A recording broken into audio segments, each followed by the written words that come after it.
Hopefully the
Welcome, everybody, to MogTalk, episode 207.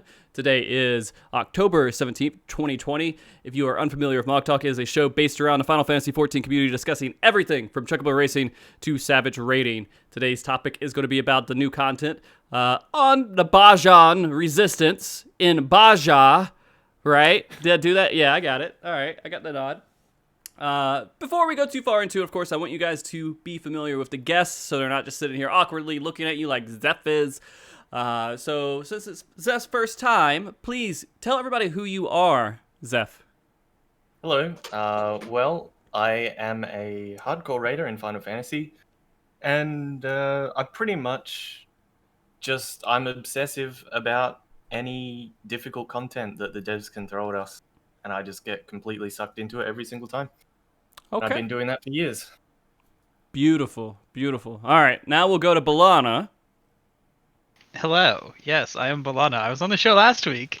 If you didn't watch last week, it was a good show. We were all hyped for Bozja, and now we got in there. Mhm. I am a player of the Final Fantasy XIV. I've been on MogTalk several times. I've progged every tier blind since Midas, I think.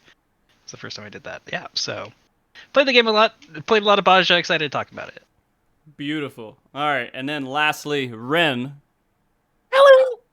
I'm Karigani. I've been raiding for a very long time. I believe I was on here a couple weeks ago to talk about mentor stuff and how much we love the system. But this time we're here to talk about Baja Blast or something like that. I don't Baja really Blast, yeah, Taco Bell, that good stuff. Send me money, Taco Bell. All right, so that being said, no, I already voted. Call, phone, person. All right, guys, we are here to talk about Bozjan Resistance, and this is I don't know. To start this off, what did you guys think about the content overall? What's your impression? What's your experience with it? Balana, did you dove into it pretty hard? I think everybody here did, besides me. I dove into it, but not as hard as you did. Tell everybody your experience so far this week, Balana. Yeah, so we were expecting another kind of Eureka sort of grind. Thankfully, the grind's not too bad, actually. I think we were done with the leveling up part of it in 16 hours or less, so that wasn't too bad. And that's with one Castrum run in there. So there's definitely some. That's also with like figuring everything out and learning how things work and finally piecing together. It'll be faster and faster as more people get in there and. Yeah, so we leveled up the first day and then did Castrum, did a few organized runs of it, and then the rest of it was trying to snipe those 1v1s, getting in there and progging those fights, and it's some of the most interesting prog I've ever done, just because of how infrequently you or your team could get pulls in on it. Yeah, and to make a note of that as well, Balana is a very prog-oriented player, and he's been with a lot, like you said, you did a lot of blind fights with Savage. And so this is probably interesting to see how this experience worked out for you. But, I mean, you're not the only one. I mean, Ren here, you go blind in a lot of fights as well. This is true. I have pretty much blind progged everything from creator onward. Okay. And this was a very, very unique experience. Getting into the 1v1s and have the opportunity. And, a lot of people get in and they don't see very far. So when people finally get to see the content, even if they're not the ones doing it, there's such a large amount of information that could be absorbed. Yeah. All right. And what was your experience so far? Did you do basically the same thing, just 24-hour it as soon as it came out? Yeah, Okay. yeah. On launch, I went really hard. I did do one of the Castrum runs, and we actually went undersized. We were 27 people, so we got to learn kind of how it scales a little bit and meet some of the enrages. I don't know if Balana's group also met the Iron Giant, but that was fun. Wait, what Iron Giant? So Oh, if you fail wait, one of the yes, checks I on know. the first I've one, you seen kill it a boss actually. early. Yeah. Yeah, It I've spawns seen a that one. Colossus that'll start one-shotting, much akin to like Labyrinth of the Ancients when you failed the Atomos Yeah, checks. Mm. You I could forgot death about them that. though. You can use Lost Death and get around that check. I actually tried that and failed, unfortunately. But it was pretty fun. And then a lot of time doing the 1v1s. I went a little bit of a different route and I waited for them to spawn while helping friends catch up. And then sometimes the instances will lock and they'll become, dead instances, which means things will still spawn, but nobody can get in. And in that case, you can kind of manipulate a little bit. And I think Zheph has a little bit more experience with that with his time zones. Mm. Yes, that would be true. Okay. And Yeah, Zeph, I go went ahead. in. Yeah, I went in. My group, we pretty much just raced through with the intent of getting into Castrum, and so we did that. And pretty much the first day and a half, I guess, was spent um, just leveling, going into Castrum. We got a couple of clears for people, and I think it was halfway through the second day when an instance died, and then we were like, hang on a second, we can pretty much just run rampant in this instance and spawn the skirmishes, spawn the 1v1s all we want. And that's kind of where the downhill obsession started. I mean, it really feels like this turned into, I wasn't expecting it to, a hardcore prog for who can clear the 1v1s first. And that, for me, again, was kind of unexpected. Did you guys think that was going to be a thing where 1v1s was like the main focus for hardcore raiders?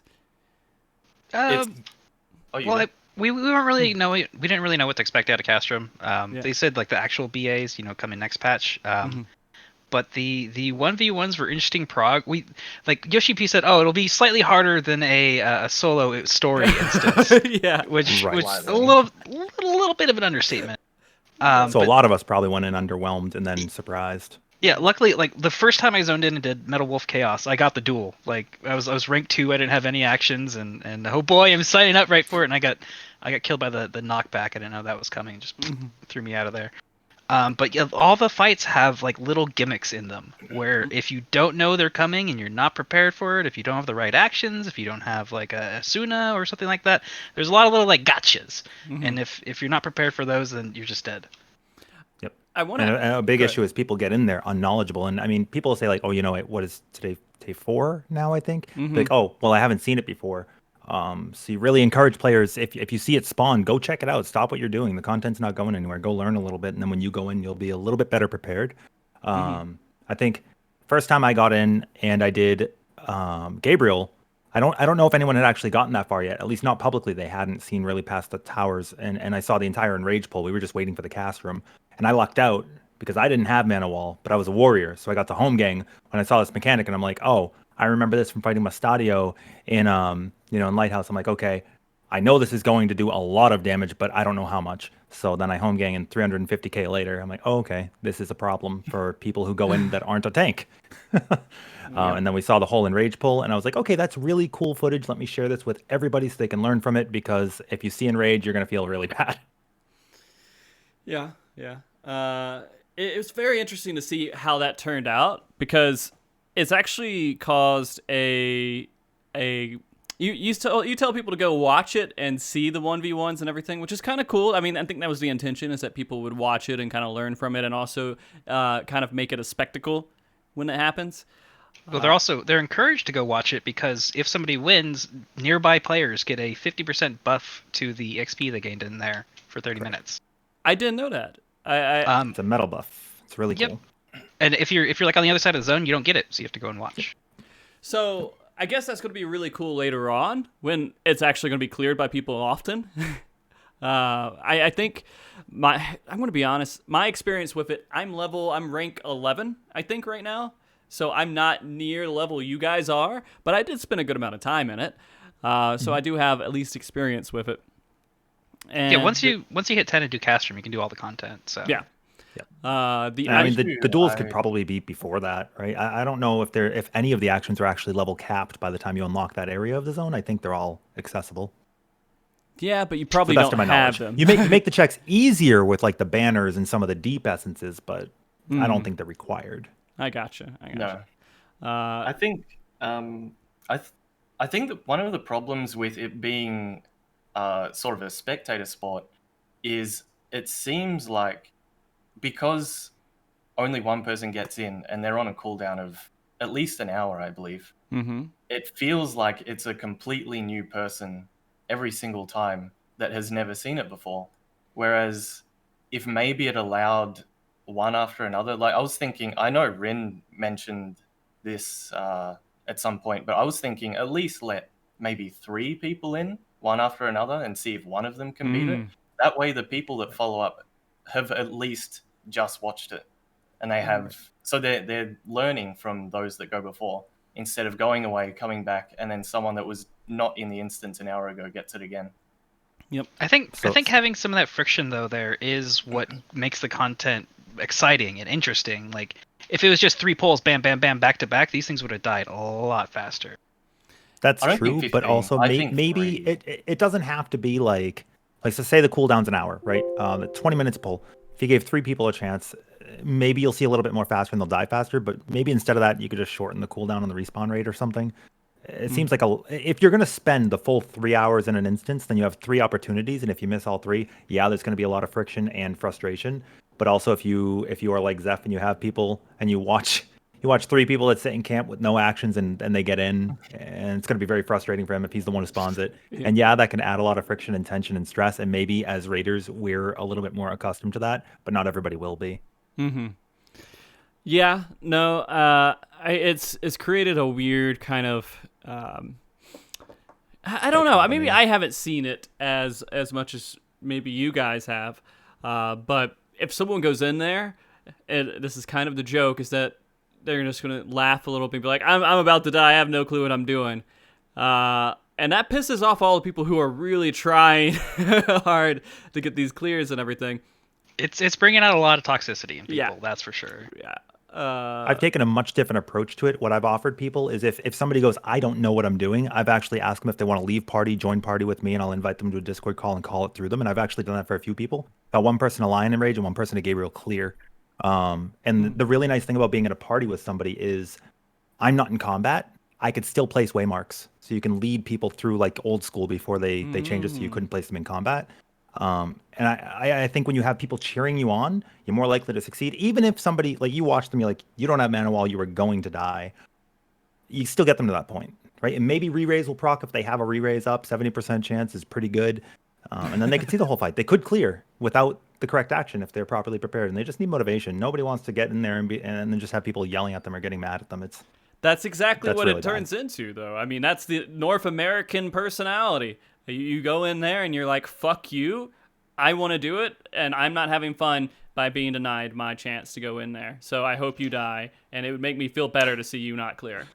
Yeah, Japan actually got their first clears a lot faster, and all the tweets I've seen of the people who got the clears are like, "Oh, thank you everybody in the instance, thank you people in my party for passing on the queue." And in NA, you don't see that. I've seen people ask, like, if you're not prepared, please don't queue for this. And the big thing is like, well, fuck you. I want to die to it. And you're like, well, that's kind of a weird take. If you don't know what you're doing and you don't know the fight and you want to go in there and die, that's one thing. But if you're like, I've seen 2 people now who are like, I'm going to get this. And then they get in and it's like, I'm doing this to die to the first AoE. And then they stand there and they wait and the AoE hits them and they die. And they're like, thank you for watching me die. That's a And I feel casual like toxicity that is thing. a grief. Yeah, that's grief. I think the worst one I saw was somebody won the enlistment. They run the lottery to go in, and they're like, "Oh, I'm not going in. I don't want to lose any more metal." And then they didn't. I've seen that too, and it's so bad because you lose like less metal than a fate, Yeah. I actually think, and you get a million raises when you're done. I think there should be an idea I had is maybe like make losing the 1v1 actually hurt, like cost you a bit of metal so that maybe you think twice about going in if you're not actually prepared. Yeah. That would be good. Or if for somebody like... doesn't accept the queue, give it to somebody else who won. Yeah, that would be nice as well. Yeah. I guess we should probably explain this whole system to people Please, who go are ahead. a little bit confused. Absolutely. So, Absolutely. in the Bozjan Southern Front, there are fates that spawn. Some of them are called critical fates, or critical engagements. You have to queue into those, and in certain critical engagements, if you don't get hit by any avoidable AoEs, which give a Vuln stack, so if you make it through without any Vuln stacks, you qualify for a 1v1 duel against a boss. A solo fight between you and one other monster. Um, the first few days it was easy to get in because everybody was getting the Vuln stacks and not qualifying. Now more and more people are qualifying because they're learning how to do the critical engagements. And how so first few days 1, 2, maybe 3 people are qualifying. Now it's like 20, 25, and just randomly picks one person from everybody who qualifies to actually go into the 1v1. So people who are going in and they're prepared and they know and they want to get these fights killed are unable to get in there because they're not winning the lottery. And it's very tilting when you're going in there ready to fight, ready to kill, and somebody goes in, they're like, what's going on? I don't know anything about this, and I don't want to learn. Watch me die. Thanks. And you see a lot of people who go in and they'll work towards actively. So these fates are a little different. The other ones will spawn randomly on timers. These ones are actually triggered by killing certain mobs. And correct me if I'm wrong, but I believe all 3 are spawned by killing the Magitex in their appropriate area near where the critical engagement spawns. So you kill those and you work towards it, and then you see people that'll just not be doing anything. If you're leveling off, one thing, whatever. But if you see people who just come in like, oh, what's this? Click. Oh, what's this? Click. And then they get hit by things in the beginning. And I think a really frustrating thing is the people who are prepared to watch and they'll be like, how did you qualify for this and then fail an AoE check? So then I believe the talks have shifted. Day 1, everybody was very positive and cheering people on. Day 2, I think we saw a lot of toxicity come out. And then day 3, I think it's begun to shift. And now today, you're just seeing a lot more people who, instead of getting mad and working towards spawning the fates, now it's just a bunch of instance hopping while there's a lot of people engaged. So they're not even investing enough time to get frustrated. Right. And I think it's interesting watching that curve slope. That was me yesterday. Zone into Bozja. Is Red Chocobo up? Nope. Zone out. Zone back in. Is Red Chocobo up? Nope. All right, leave. I actually had you in my party for one of those, and you're like, oh, well, it died. Goodbye. And yeah, you're absolutely right. Now you're seeing, like, I think Gabriel is probably the hardest one to kill now because so many people are doing it properly. I think, Metal Fox, you're probably still only seeing 4, maybe 5 people that'll qualify per time. I know when I got Lion, I was the only one who qualified. 20 minutes before that, I lost a 1 out of 2 chance, and I actually knew the person who got it. So then I got him in voice because he's like, I've never done this before. And he almost went in without Dispel, which would have been really bad because that one actually requires you to dispel something at the beginning or it's a loss. What happens at the beginning of Lion is he gets Wind Element added, and I think his auto has started hitting for like 40, 50k. It's unbeatable if you don't do that. Yeah, the second time I got in there, I was a second late on the Dispel, and he hit me once and like chunked like half my health off instantly. So What job were you on? a summoner. Was that Summoner? Yeah. Yeah. It really hurts. The nice thing about those is after you've done the little gimmick, you can slot them out for an offensive or another mobility like Lost Swift, which will make you run fast as Sonic. Lost Swift is like the coolest one. It really, I love it.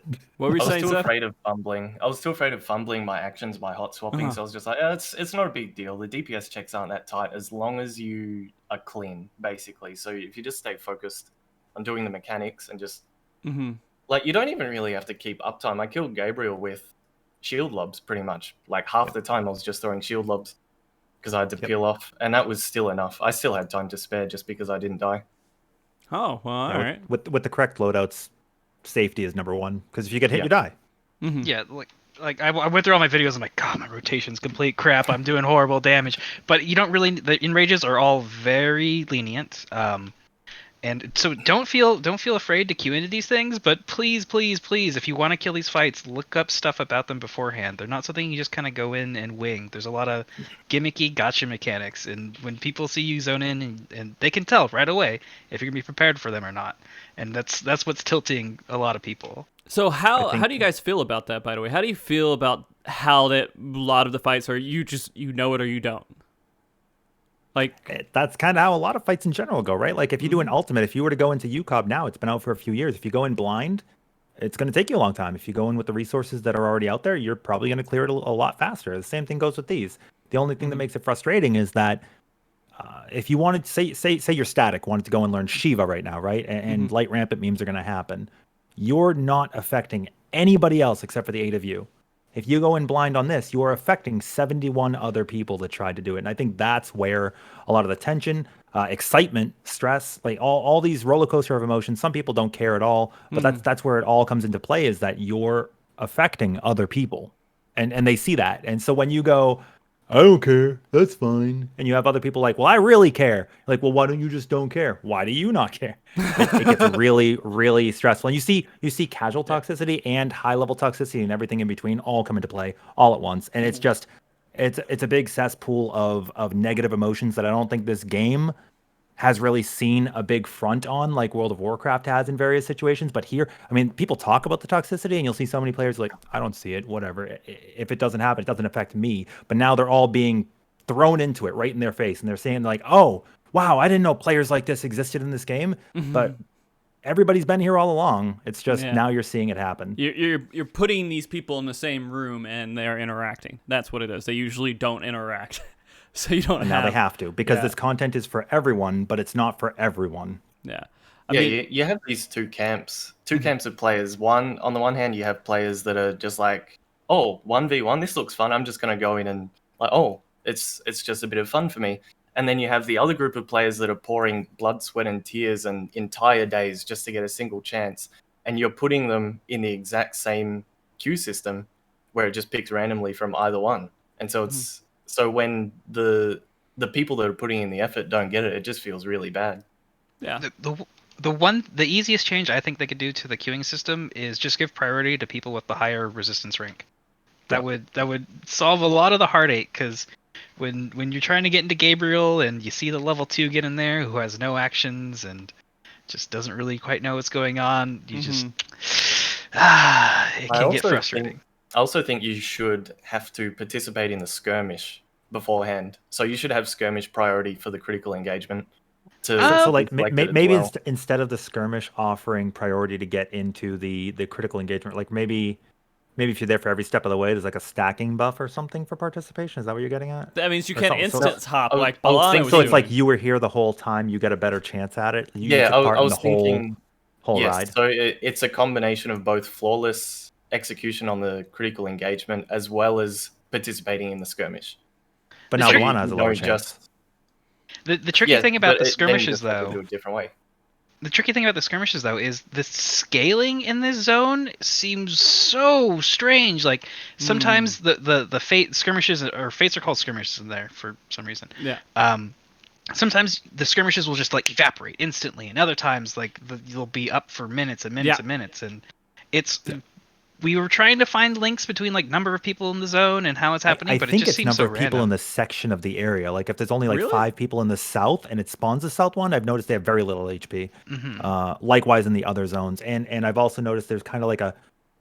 I don't know if you've seen this too. If you're ready to trigger one of the other critical engagements in the area, you can meet the requirements for the 1v1 skirmish chain, but it won't trigger until the other critical engagements have finished in that section of the front.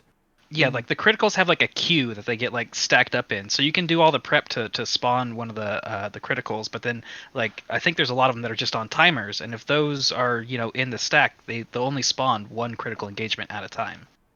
Yeah, so you got to be patient. I was also thinking maybe they could do a whole lot of things, right? Like maybe you get a higher priority system if you clear the Castrum, because then you finish the story, or maybe. I don't know, maybe there's like a priority buff. If you've killed it once, then the next time it spawns in the instance you stay in, you have another chance to get it, and like it knows that you qualified last time. I don't know. There's a number of things they could do, but overall, over time, it's not going to be that bad. There will be people who stop doing the content once they get what they want. So I think right now we're just seeing such a large influx, and it's going to be frustrating just because there's a sheer number of players. Well, I mean, go ahead. I was saying I might have discovered a hidden mechanic, because I'm a very lucky boy and I've gotten into 10 duels total, and there's people who are struggling out there to get into one. But when I got my Gabriel kill, Red Chocobo spawned right after. I went in there and I qualified for that duel too. So it was like back to back 2 of them. So it does exist. Actually, the person who I said there was a 1 in 2 chance before my lion kill and I lost that one. That person then got into, and that's the person who I helped get the clear for Gabriel. So they queued into lion and then they queued into Gabriel. So that's Well, 2 times we've seen that now. It does seem to like favor certain people because there's some people like I was getting lucky and getting them all the time, but it's also like pulling a lot. Like I was going in and it's I Yeah, was playing in and Genshin out, Imp. in and out. I went from playing Genshin Impact and drawing waifus in there to going into Final Fantasy and drawing duels. Bullshit impact. yeah, I don't know. I kind of the way they do it. It's not something like this is not something I could track for the world race because there's just too much fucking like RNG involved with it. It is interesting to see the aspect where groups like you guys may have been with, I know Balana was, where you're just a group of people trying to get it in, and just once one of your boys get in, you're like, hey, all right, this is how you do it. Let's go through it. Let's make sure we learn everything about it, and then the next person that we get in, same thing. I do like the aspect when we shift it all to a positive side of it, where people who do get in there are actually cheered and told and said everyone's on the sidelines trying to help them out. I like that thought process, but NA's like, fuck that. Yeah. No, there's some camaraderie in NA. I think when you queue it as a team, you're gonna have way more fun than if you try to do it solo. Yeah, I think so too. I also noticed just in general, the zone is so much better in a group than it is solo. Like you just get, like I'm pretty, I don't know. I isolate myself a lot in the game when I'm playing, and I try to just be by myself a whole bunch. So I'll run around and I'll do all the skirmishes and everything, just not in a party until the critical engagements happen. And then I'll join a party to be part of that. But if you're with a group, you're just going to start getting clusters and all these things just constantly popping up in your inventory. Or if you're by yourself, you rarely get that, which makes sense. It encourages you to be in a group. But at the same time, I don't know, man. Yeah. I'm afraid to join a party. I'm going to be honest. If I get into a party and a healer invites me, I'm worried they're going to rescue me into an AoE, so I disqualify. no. So you're actually better to hadn't thought just of slot that. in Cure 2 Yeah. and bring it yourself than you are to queue up. When I was fishing for duels, I would not join parties. Really? Yeah. Unless I People knew the will person. rescue you? I mean, Maybe. I think it's griefable if they do, but do you really want to take that chance? I guess we not. You know you could beat them. In fact, I actually think, Balana, correct me, but I think you could actually clear Metal Fox without getting hit at all. I don't think you take damage unless you're the tank. I soloed Metal Fox once. Yeah. It was yeah, at like so it was at like 4 a.m, and the whole instance was in Castrum, and I was out there spawning it, and it came up, and I zoned in with the skirmisher and Cure 2, and because it doesn't do a tank buster, you can just Right. like go through and solo it. Also makes you afraid to tank it because I believe if you die, you're Yes. also disqualified. I So saw I don't you want to tank. almost die. I saw you I almost I dying had to somebody damage. that so I was streaming. I had somebody join my party that I was like, all right, let's go in together, and they were going to let me die. It was the tank buster right before it died on Chalktober, and they just weren't going to heal me, and that felt really bad. I was so mad. Not because it was a random that was going to let me die, but because it was somebody in my party who was on healer who could have just pressed Benny or Tetra, and they were just going to let me die. And I think it was so they had a better chance. There's a lot of ways to really be really toxic and try to DQ people. Well, to be fair, I'm playing White Mage while doing all this. I haven't leveled any other job besides Paladin in my life through Shadowbringers because I've been a lazy piece of shit. And I've been doing other content that doesn't really, like PvP and stuff on other characters and things like that. So I just had Paladin. I was like, this is time. I before I entered, I got my White Mage to level 71. And I was like, I'm just going to level him up. And so I went in there. And just to let you know, my experience with White Mage, it was level 70, but I had stone skin. I had the 3 little, what you call, because I leveled it in PvP beforehand, so I didn't legitimately get it to 70 like through doing content. It was always leveled through something else that was just kind of off to the side.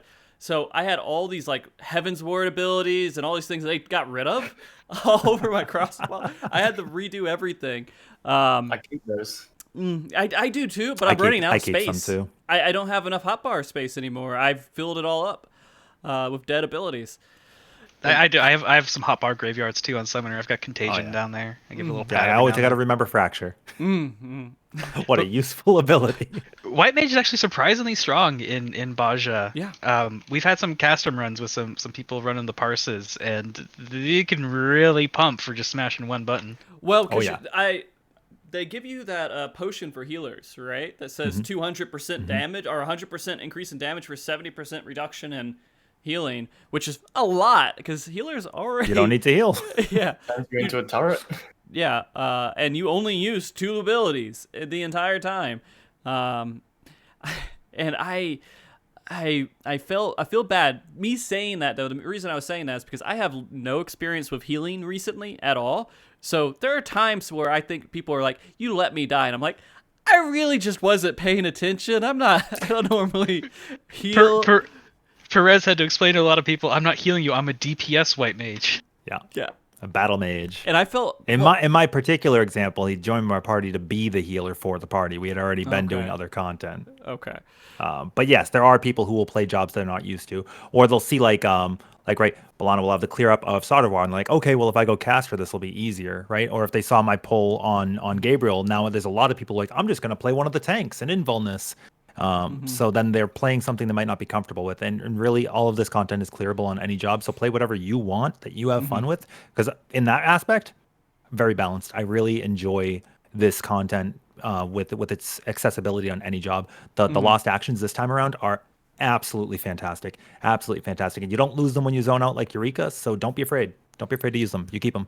You just lose your essence buff. Well, you lose them when you trade them out for something else. Like you gain them in stacks, and I didn't like that too much, but at the same time, I'm like, whatever. I guess it's just a reason to keep going and keep grabbing more.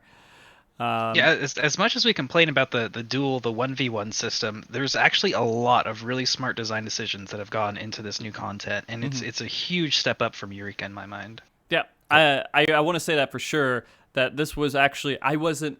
Last week when Balana was with me and we were talking about this, I was like, well, it's just going to be a Zone of Fates. Sounds like fun. I wasn't really looking forward to it too much. I mean, it technically is, but they did it. I feel like they did it the right way. It feels like when you go in there, you have to be kind of active. There's mechanics in almost every single skirmish. You have to do mechanics. And the critical engagements, same thing. It's not just go in and blindly kill stuff. The one thing I do hate, and everyone else has probably already done this by now, but I've been holding out for so long, I finally had to turn off my battle effects. I was doing so well. Just Ever dealing since with Eureka. No, I still use them. I did have to turn off everyone that is not in a party just because my frame rate was suffering. But I'm a fellow battle effects user. I love it so much. I think people with ACT have to set it so that they only parse parties instead of everyone in the instance too, or you're gonna probably fill up your hard drive pretty quickly. I've got some 5 gigabyte logs. They're very nice. They're huge. But no, yeah, I lost to a lot of really easy mechanics. I died to a whole bunch of stuff because I didn't turn off my battle effects because you just can't see shit, and that's just just as normal. I didn't do a lot of a bunch of Bahamut eggies just flashes everywhere. Yeah, there's one critical where the guy does like the wings out to the side and then to the front and back. Like I had to turn off effects just because of that fight because I couldn't see what the hell was happening. Yeah. And then I think the skirmish where you have to fight Sardavar as well as a construct, or it's not the construct. I'm sorry, it's the Colossus. It's the Colossus. And they do the spinning cleaves in addition to crosses. But if you have enough players there doing effects, you won't see some of it. But overall, it's really good. I think this content, a lot of people will talk about what's missing or if you're like, we waited this long and it feels unfinished. But what they did do, very well done. You're I making have fun nothing of a but few compliments people in I that know. aspect. I'm probably making fun of us. Yeah. I think it does feel empty in some aspects. Like there's no experience. If you're alt leveling, right, you're going to be very disappointed because you're not going to get experience from just trying to kill and spawn critical engagements. You're going to get them from only doing the skirmishes, the fates, and that can feel really bad. Additionally, you'll have people who will complain about the world feeling empty. Like, well, what's the point of doing any of this if I can't get something out of actively doing all of it? But you also have to look at the lost actions. Such an improvement, feel really good. When you do the fate, the experience is pretty decent. Yes. And when you want to play your main, you're getting tomestones as well. So it touches all bases. You have something for everyone in that content. Yeah, and I'll mention just real quick, my white mage is level 78 now, and I'm only resistance level 11, so I haven't even capped And you start at 71? Yeah. Or the minimum to get in? Yep, 71, which is the minimum. I hope so, or I just got a level on it for no reason at all. Bring it in. What were you saying, It's Balana? definitely a nice way to level up. Just one of the really well designed things I think in there is that the mobs you need to spawn the critical engagements for the duels are also the mobs you need to kill for the relic, and they also give you the clusters. So It's a very nice that you can, if you want to just like grind out another relic, you can go in and then you're contributing. You're helping to spawn the fates. And I think how we finally pieced together how the fates are spawned is somebody put a guide out on how to farm a bunch of the Bozjan clusters, and it was doing a big loop up in the top, and it was Oh, killing like all for the the mobs Magitex, you need to yeah. do. And we're like, we keep getting Sardavar keeps spawning. We keep getting this duel. What's changed? What's different? And it was we found that like guide, and people were going out and doing that a loop up there for farming. Yeah, I'm going to be honest with you. I have no clue how any of it spawns at all. I literally just go skirmish to skirmish, and I don't pay Yeah. attention to anything else. So I just had a dog skirmish spawn. I yeah, I apologize. saw. No, that's perfect. We S ranked it. Yeah. No, I have that happen a lot. I have to close my door for this one, but I don't unless if they're like screaming into the mic. It's life. It's not like this is a Oh, professional mommy podcast. came home. Oh, good. So regarding what we talked about earlier, I'm very glad Very to hear. nice. That being said, Zeph, you were saying something earlier, but I think I interrupted you to get Balana's thoughts for a second. Did we lose? I can't the thought? remember what I I said, knew it. but following what he said, I think the mobs that give you clusters, I believe, correct me if I'm wrong, I believe those are the ones that are directly involved in spawning the 1v1 skirmishes. correct. Mm. And The the Magitex other are mobs- involved to giving you clusters, and the other ones Yes. give you fragments. Yes, that's right. Yeah. I will say that I think that I will continue to probably do this content to level up my other jobs. I actually feel like it's not like it's, I don't want to say this is like, oh my gosh, this is the most fun I've ever had. It's like a roller coaster I never want to get off of. But it's enjoyable content to level alts and kind of do your regular side stuff. It doesn't feel painful. It feels kind of It's fun to also- go in there and do it. It is an amazing source of magic prisms of Indigo Star. What are they? If you want to pop the blue star above your head, Yes, I remember now. lockbox is like 99% chance to get those. I really like that a lot of the I don't think there's anything that isn't tradable from rewards this time around. So like the mounts should be tradable. I believe the hairstyle, the emote, the tabletops. I think everything is tradable. So if you're grinding this out and you have a friend who just really doesn't like the content, I've already given out 2 Gabriel identification keys, which is the 1v1 duel. You can get that as a mount. I've given that out to friends who just really wanted it, but just didn't want to grind out the content because they have such busy schedules. Maybe they're working a lot or doing other things. So this is really nice. Yeah. What's Really nice is the gear augmentation items are also tradable and market portable, so you don't have to do. Somebody did the math: 150 something runs of the Castrum. Yeah. Which I really hope is that reason. I hope it's 999 because this gear will be used in the next installment of whatever comes out in Bozja. Otherwise, I think it's just artificial longevity to run it enough times to get the upgrade pieces individually. Yeah, so by running Castrum, which is kind of like a 48-man dungeon that spawns in the instance, you get these Bozjan coins that you can trade in for armor pieces. And the armor pieces, when you first get them, they're like 495, so they're all right. They're good, catch-up gear. But where the real sauce comes in is you can augment them to give you haste in Bozjan instances. So it's kind of overkill for current content. The stuff that's in there you don't really need a big pump on, like bringing in lost actions for DPS, and just everything just like melts if you have a coordinated team. But you need 999 coins for the chest and the leg upgrades, and then 500 for the head, gloves, and feet. And you only get 26 maximum coins from one clear. And to touch on, for people that don't know, don't get confused with haste and slow don't operate in this game the way you think they do. The effect that makes things slower is heavy. Slow just reduces the auto attack rate and cast rate. Haste increases your GCD speed, so it'll make you faster. It doesn't make you physically move faster. Right. That's So sprint. I know a lot of people are guys. going to be confused about that. But yeah, no, it's just called movement speed in this game. I think I don't have anything fun for it. We can talk. Well, it might be interesting. There's a lot of stuff to talk. So we're gonna be kind of going all over the board with this content because it's everywhere. But I feel like we've already touched on it a little bit. Is the Castrum area. And it's basically the end goal of this, I believe, in the story and everything else, is to go into this dungeon, which is a pretty interesting, it's a critical engagement that's in a kind of dungeon atmosphere, which I think a lot of people are missing. Is like large scale kind of move around in the area content. So I thought it was actually pretty cool. The one criticism, just initially getting into it, is people can queue up for critical engagements, then it spawns, and Yes. no So one that can happen. do it. you need to know where the instance came out because it will Yeah. spawn Yeah. 60 minutes after the instance was created, and then correct me if I'm wrong. I believe 90 minutes after the Castrum has spawned itself. So the instance, it's not like a one and done for that instance, then you leave. You can stick around and get in again. So it depends on what your goals are. Also, that's a nice manipulation tool if you're farming the 1v1s in Castrum spawns, and you know the other ones are about to spawn. Let them go in, and then if 48 people queue into the Castrum, and there's 71 people in the instance, 72 people in the instance, you've cut that in half right off the bat. I like the Castrum, so you get in after 60 minutes and you can queue in. I definitely think it's way more accessible than Baldesian Arsenal. I've seen people go in that aren't pre-making groups, and they're just getting in 24 people and they clear it because it scales and you can raise while you're in there. I think that's the number one reason why it's easier than Baldesian Arsenal is you can raise. Yeah. And so wiping is okay. And you actually have enough time. What is it? 20 minutes or a half hour the first boss, and then each time you kill a boss, it's like a time attack. You get an extension, which is wonderful. Which it's really, really nice. And there's so many ways to do it. I would only say the tough part about it, and Balana, you've run this a lot too, so you can probably queue on this, and Zheph too. The final boss is probably the tightest check because of the duel against Lion at the top. Only 8 players can go in, and the first time we went in there, we ended up with no healer because just everybody tried to click it, and we didn't know what to do yet. I was like, okay, well, clearly we're gonna have to split parties, but not everybody there knew it because it was randoms.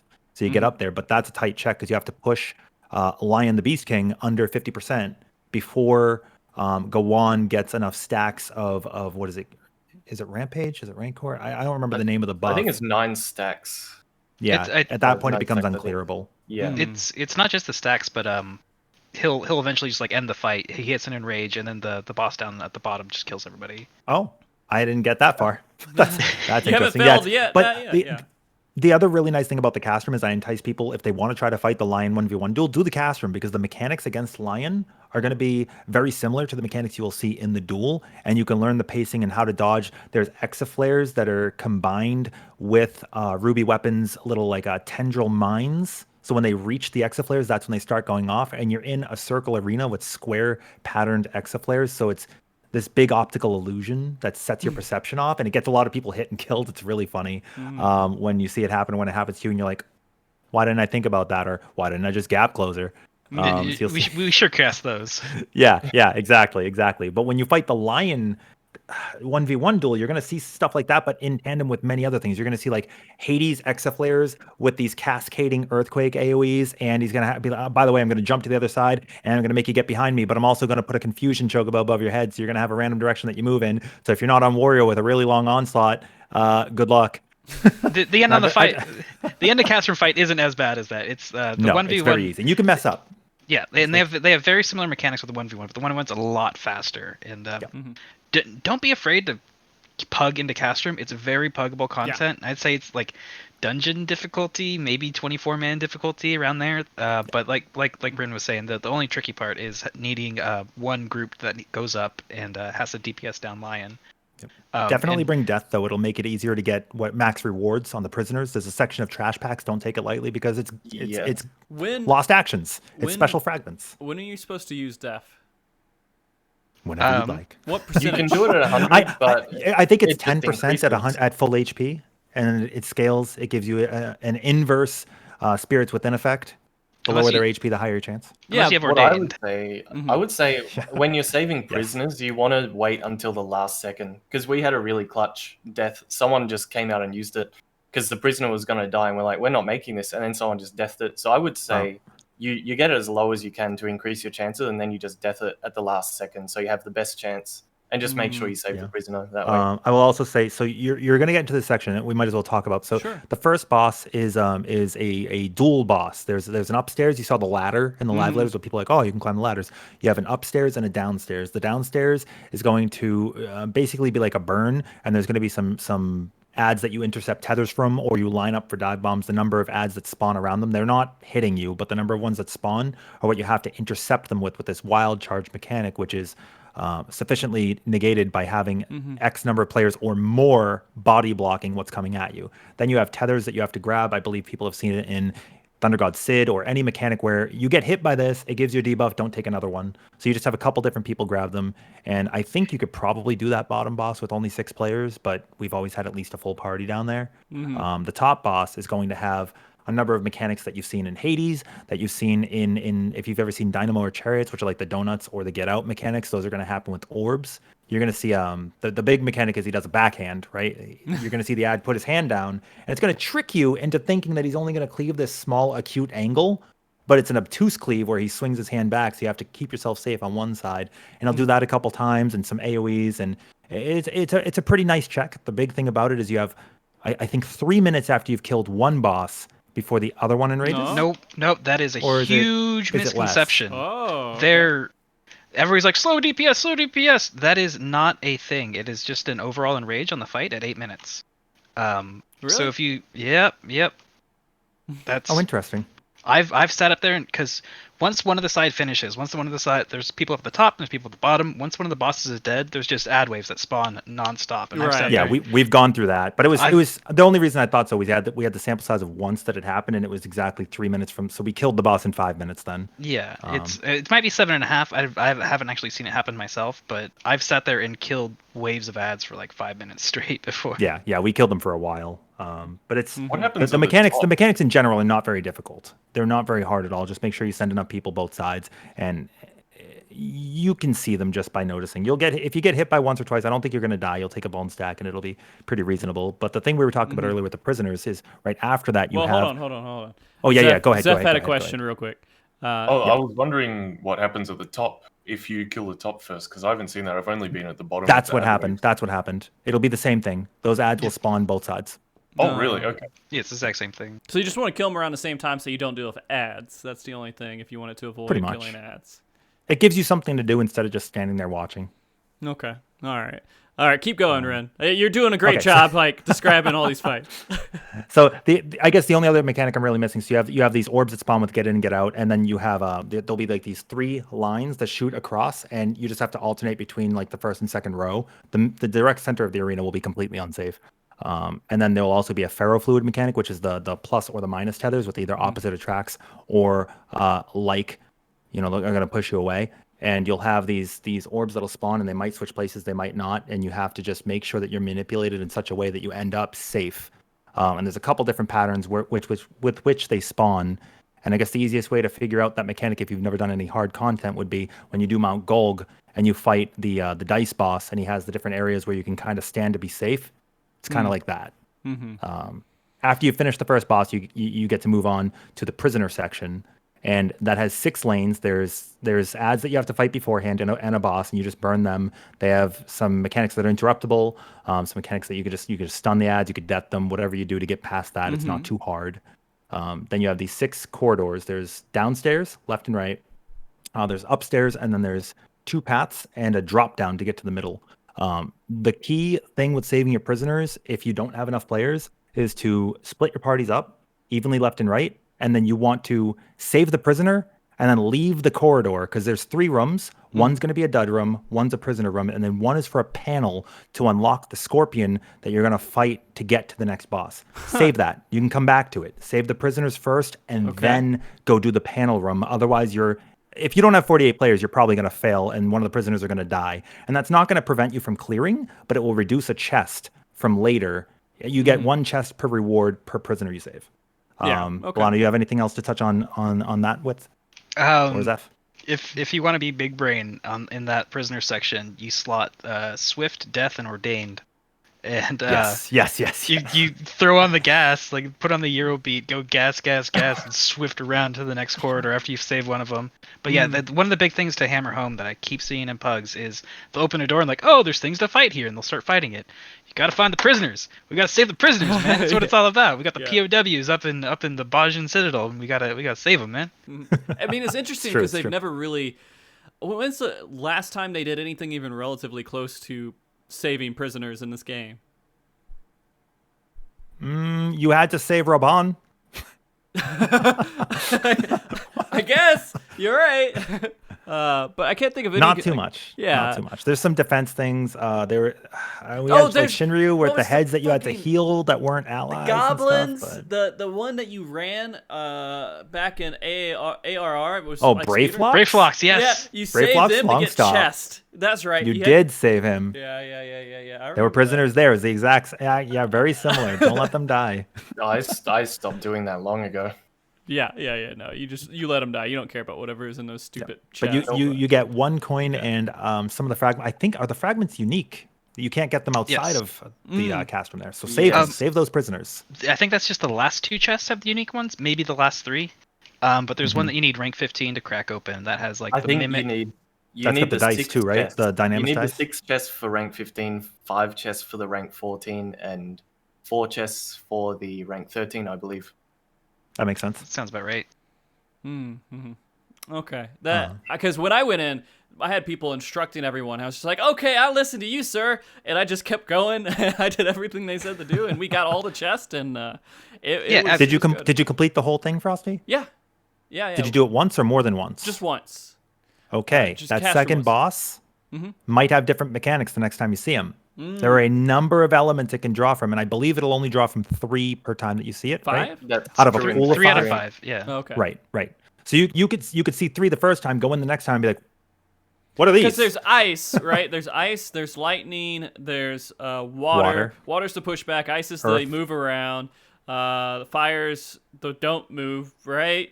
And then there's lightning where you have to be in or out, and then there's the wind? cascading earth balls that look like Sunken Temple of Karn, where you saw like the sand kind of ball, and it's Right. just going to pulse out. So you just have to step in after. But Okay. water. Oh, so yes, water is always guaranteed, and then there's 5 other ones. Oh, okay, I gotcha. It And took me there's- about 5 runs before I saw wind. I didn't even know there was a wind. Yeah, we For saw about wind our 5 runs. first time. There's a Pug Destroyer combo that is if you get fire and earth. Here's the trick: is if you see fire and earth balls going in, go to the edge of the arena, or you're dead. Yeah. The fire will resolve, and then you can just move. Also, a lot of people will get like the you'll get water and earth, and I'm sorry, not water and earth, water and ice, and people will get knocked back, and they'll think the ice is resolved, and it hasn't, and then everybody's frozen. Yeah. But that fight's a lot of fun. And we haven't gotten to the last part here, but overall, I just want to say this. This is what I want to see in dungeons. And this is the kind of stuff that I like development-wise that they're doing. And I wish this was more of a, hey, this is part of our regular content, having teams split up and do other things, because that feels good. I mean, I guess they do it in alliances and sometimes in some way, where you have teams kind of split up and do different things, but it always feels forced where you do those split ups. It's never like, Yeah, oh, there's an I option. like the way they've done it in Baldessian Arsenal and this. Like this definitely is reminiscent of Baldessian Arsenal, where you have to organize yourselves and you have individual objectives where you split up and you have to go and do that. I'd like to see more of that in Alliance, where it's sort of a little bit more self-guided, self-governed, what you do within the instance, where you go, what you do, how you organize yourself. And then on top of that, you have the lost actions, which add an extra dynamic to what you can do in there and how you split up. I'm just. He thinks what you lost said was very focus, funny, lost Zeph. slash on lion. Oh, Have you guys gotten to do that yet? Anyone in here? I've seen So- some of the damage numbers come out, but So you've played with Sakima by now, right, Balana? Have you gone in there with him? I would think so. Yeah. Sakima Artorian, him and I did this. We went into a team and they were like, "We'll go up to Lion because we've already done it." I'm like, "Can you let us go up with you?" And we go up there and we charged our Lost Focus. So Lost Focus gives you 15% damage increase on the next skill that you use, up to a charge of 16 stacks. Now, that weapon skill can be used on the Lost Action Lost Slash, which is an attack for 800 potency. It's a cleave, but if it crits, it's 2400 potency. So things like Reassemble, things like Inner Release, they will all activate that 2400 potency guarantee. So we went up there on 2 warriors and we used 16 stacks of focus with the Lost Slash on Lion to meet the 50% check. He dropped to 75% in just our 2 buttons. And that's the rest of your window. The nice thing about it too, you're in a release with the guaranteed crit. Now you said earlier you don't like overwriting your skills when you put another action on. You can reslot a new Lost Slash on with its cooldown reset. So your inner release window would be best used if you go up there and you use Lost/Fell Cleave, put another one back on, Fell Cleave, use it again, then do your window. It's so much damage in so little time. Without any stacks at all, it's like 100,000 damage. Yeah, Flat. or for the prisoner like- section, if you have a bag full of swifts and a bag with deaths, you can just keep popping them over and over and over, and, Yep. and really Swift step on the cast gas. affects it too, right? Yeah, you think can you- swift cast death, yes, or dual cast death. So I guess Red Mage would be really, really good for that then. Yep, you dual cast death and then pop another one, then dual cast death, and hopefully just murder everything. Yeah. Yep. So did you guys like the last boss too? I mean, it's just fighting Yeah. Lion, but you're split up a little No, bit. Right? so you fight Gawan. You don't actually fight Lion Okay. until after. 8 players get to fight. 8 players get to fight Lion. But you fight okay. Gawan, and there's a lot of juke mechanics. I think the big thing people get is he'll do this mechanic called Obey, in which case he will either do a Dynamo Donut that you get under him for, or he will do this cross slash. Is that one Radistic Flame? Is that what it's called? I don't remember the exact name. I don't remember the But name either. but He it's demoed a it cross earlier. flame. It's a cross flame. So you handle that by he'll jump from one to the next to the other, and people will be like, okay, it attacks front and back, and it'll juke players because they'll think it's going to be a cardinal attack due to the arena and not relevant to the way he jumped. So a lot of people will get attacked by that. And the key is just the way he jumps. If he's doing that cross, move to the sides, and if it's a dynamo, follow him in. And those mechanics are really, really, really fun. And then you get this mechanic where he's going to spawn 4 zoos around the arena. They're the birds you fought in Siren Song. Was it the second boss? Was the I Siren think? Song Siren? Maybe. No, not Siren Song. I'm thinking the dungeon with Siren.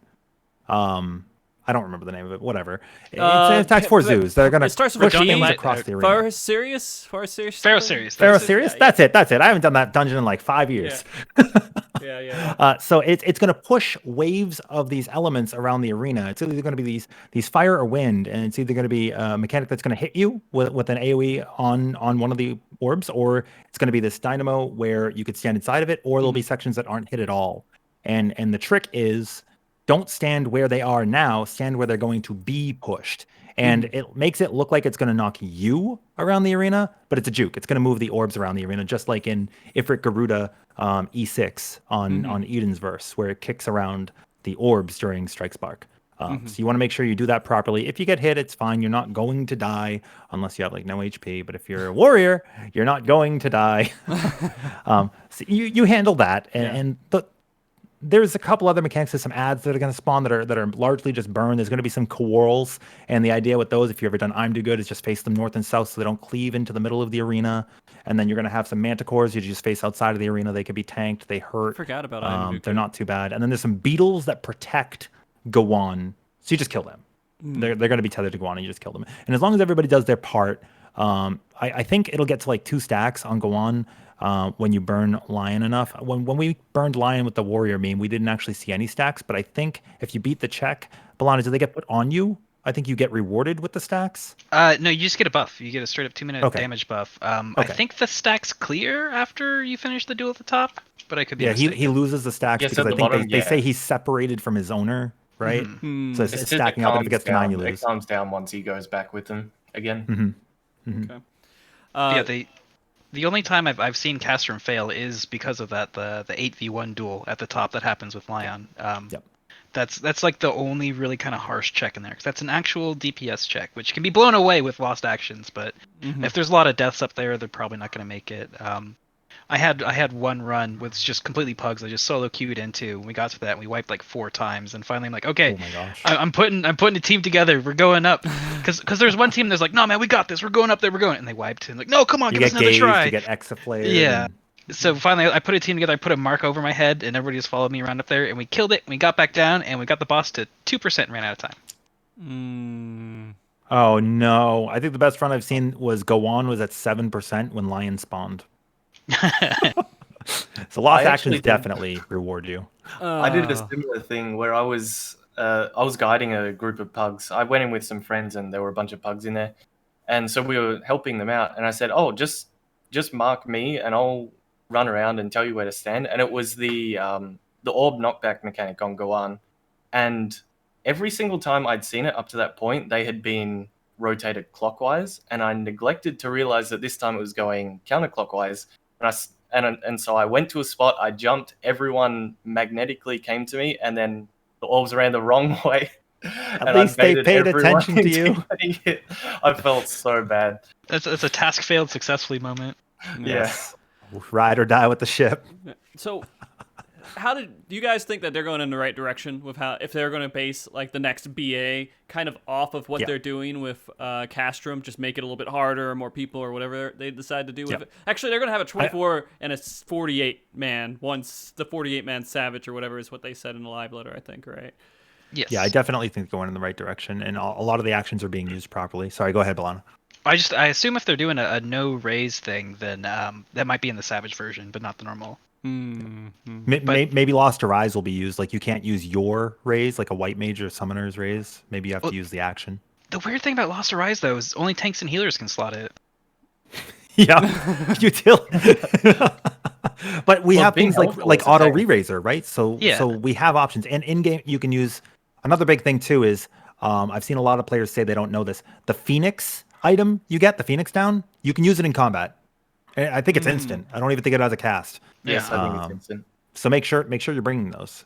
I like the holster that you can bring multiple actions to slot in combat instead of going back. I think that's a great idea in the right direction. And if you don't want to use it, you could put those items back into your base inventory of actions without just getting rid of it. So if you want to carry some things just in case and put them away later, totally fine. Yeah, I think that's definitely an upgrade over Eureka, which is you can just hold something that you might need, but you're not committing to it. And if you realize you don't need it, you just put it away again. And you can also save and load loadouts. So you can have a preset. So I have one for each 1v1 as well as a buffing loadout. So I can just put that on, buff myself, and then swap to another one and put on all the actions I need. And that's a really nice convenience. I mean, I'm going to be honest, I was confused as shit at first with everything going in there. I was just like, man, I don't know. What the fuck is a resistance? Like, it felt like it was just like a lot of stuff that just didn't make sense in my head because I wasn't used to it. But now it's all so simple. It's just like... Yeah, a lot of good combos out there. The quests do a good job of introducing everything to you at the beginning. Yep. It teaches you everything you need to know unless you skipped it. Yeah, I mean, I read those boxes. All right, so I read everything. I will say the story confused me a little bit at first because I might have missed a box here or there. I'm like, okay, cool. Maybe I looked over to the side and clicked accidentally and missed a paragraph. We've taken down gods and demons. This quest makes us feel very weak, I think. It's weird. You know what? All right, so let's talk about this real quick. I want to say this. It pisses me off so much how badass your character is, but some just random person is over there. It's like, I'll kill her if you come any closer. I could make your head explode. Why? Yeah, it's true. Why is this a thing? Why am I And then you're like, okay, I guess I'll just defend these guys for a little bit while you leave. Yeah, it's just you're like this all-powerful person, and for some reason, this up-and-coming, just random person just makes you fearful that you can't do anything. And they're nobody, essentially, to you. Yeah, and apparently this other person, if she gets breathed on, she's dead. Like, she couldn't defend herself in any way. She couldn't, like, oh, well, I have a spell that saves me or something. Apparently she can see into the future. Yeah, she could see into the future and go into memories and alter those memories.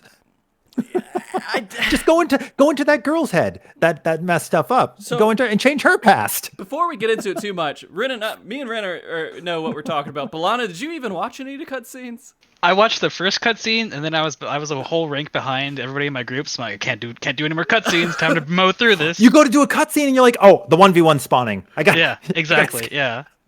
Zeph, did you see any of the story at all? No, my group went really fast, but I do intend to go back in on an alt just specifically to enjoy the cutscene because it did seem like there was some substance there. We're spoiling. We probably should have said spoiler alert earlier. Sorry. Oh my gosh, sorry, not sorry. I'm gonna say I wasn't. I mean, the story, it had some substance to it, but for me, it just felt off. Something felt off about the whole largely thing. Weird, right? Yeah. Like very unfinished and also a little out of the blue. And you're like, well, I guess they're cliffhangering us, and in like 3 months we'll find out. But at the same time, you're like, they're fighting for the Garlean Empire. We've probably killed more of these soldiers than we can count. And they're not under any ranking officers, which is weird. Lion's cool, right? He's supposed to be an established member of Garlemald, and he's or something. powerful. What is he? What is he? He has an axe and a shield. Yeah, he gets the best of both worlds. Is he like the offense paladin or something? Is it like he's a Dude, if Beastmaster gets to wear a warrior's axe with a is paladin that what it shield, is? Are they sick. prepping us for Beastmaster? It feels that way. Or with the way the 1v1s are going in the lottery system, maybe they're prepping us for Gambler. There we go. Dynamis Dice is the last action you get. Yeah. But I mean, a lot of people's again, my tastes are a little bit different with story. It's hard to impress me now. I don't know if I'm just a piece of shit or something, and I'm sorry. Someone told me in the last video it just sounds like I'm a big downer now. I don't mean to be. I'm not gonna fake my excitement, guys. I'm not a professional influencer. I can't just go up and say, "But it's the best thing in the world," like constantly. Like Heaven's Ward and Shadowbringers gave us really good tastes of lore. Yeah. So I think after you've seen that, you kind of expect it from everything they write. Yeah. And that won't always be the case. Good, because it's not the same writer. They have other people, and they're not. Right. They're definitely not going to be on the same level. We've already proven that we're near like perfection, not perfection, but like extremely good level. It takes a lot of work and skill to get to that level. So you're not going to have everyone on the team, hitting the balls out the park. But you can also read like have you gotten those memories, right? Where the little pamphlets that you open up? How do stuff? you read those? In camp. So many people have no idea. Balana, have you read them? Because you have them all. I'm missing one. I haven't done one of the critical. I haven't done the second one that spawns with Behemoth, the 24. You have the important ones though. Yeah, I've got everything else. Oh, you didn't do the under hoof or something? Yeah, I've never had more than 3 people go in there, and you can't solo. Yeah, that, so. I don't know what to do. Get more people. We die. Get a party to do that. See.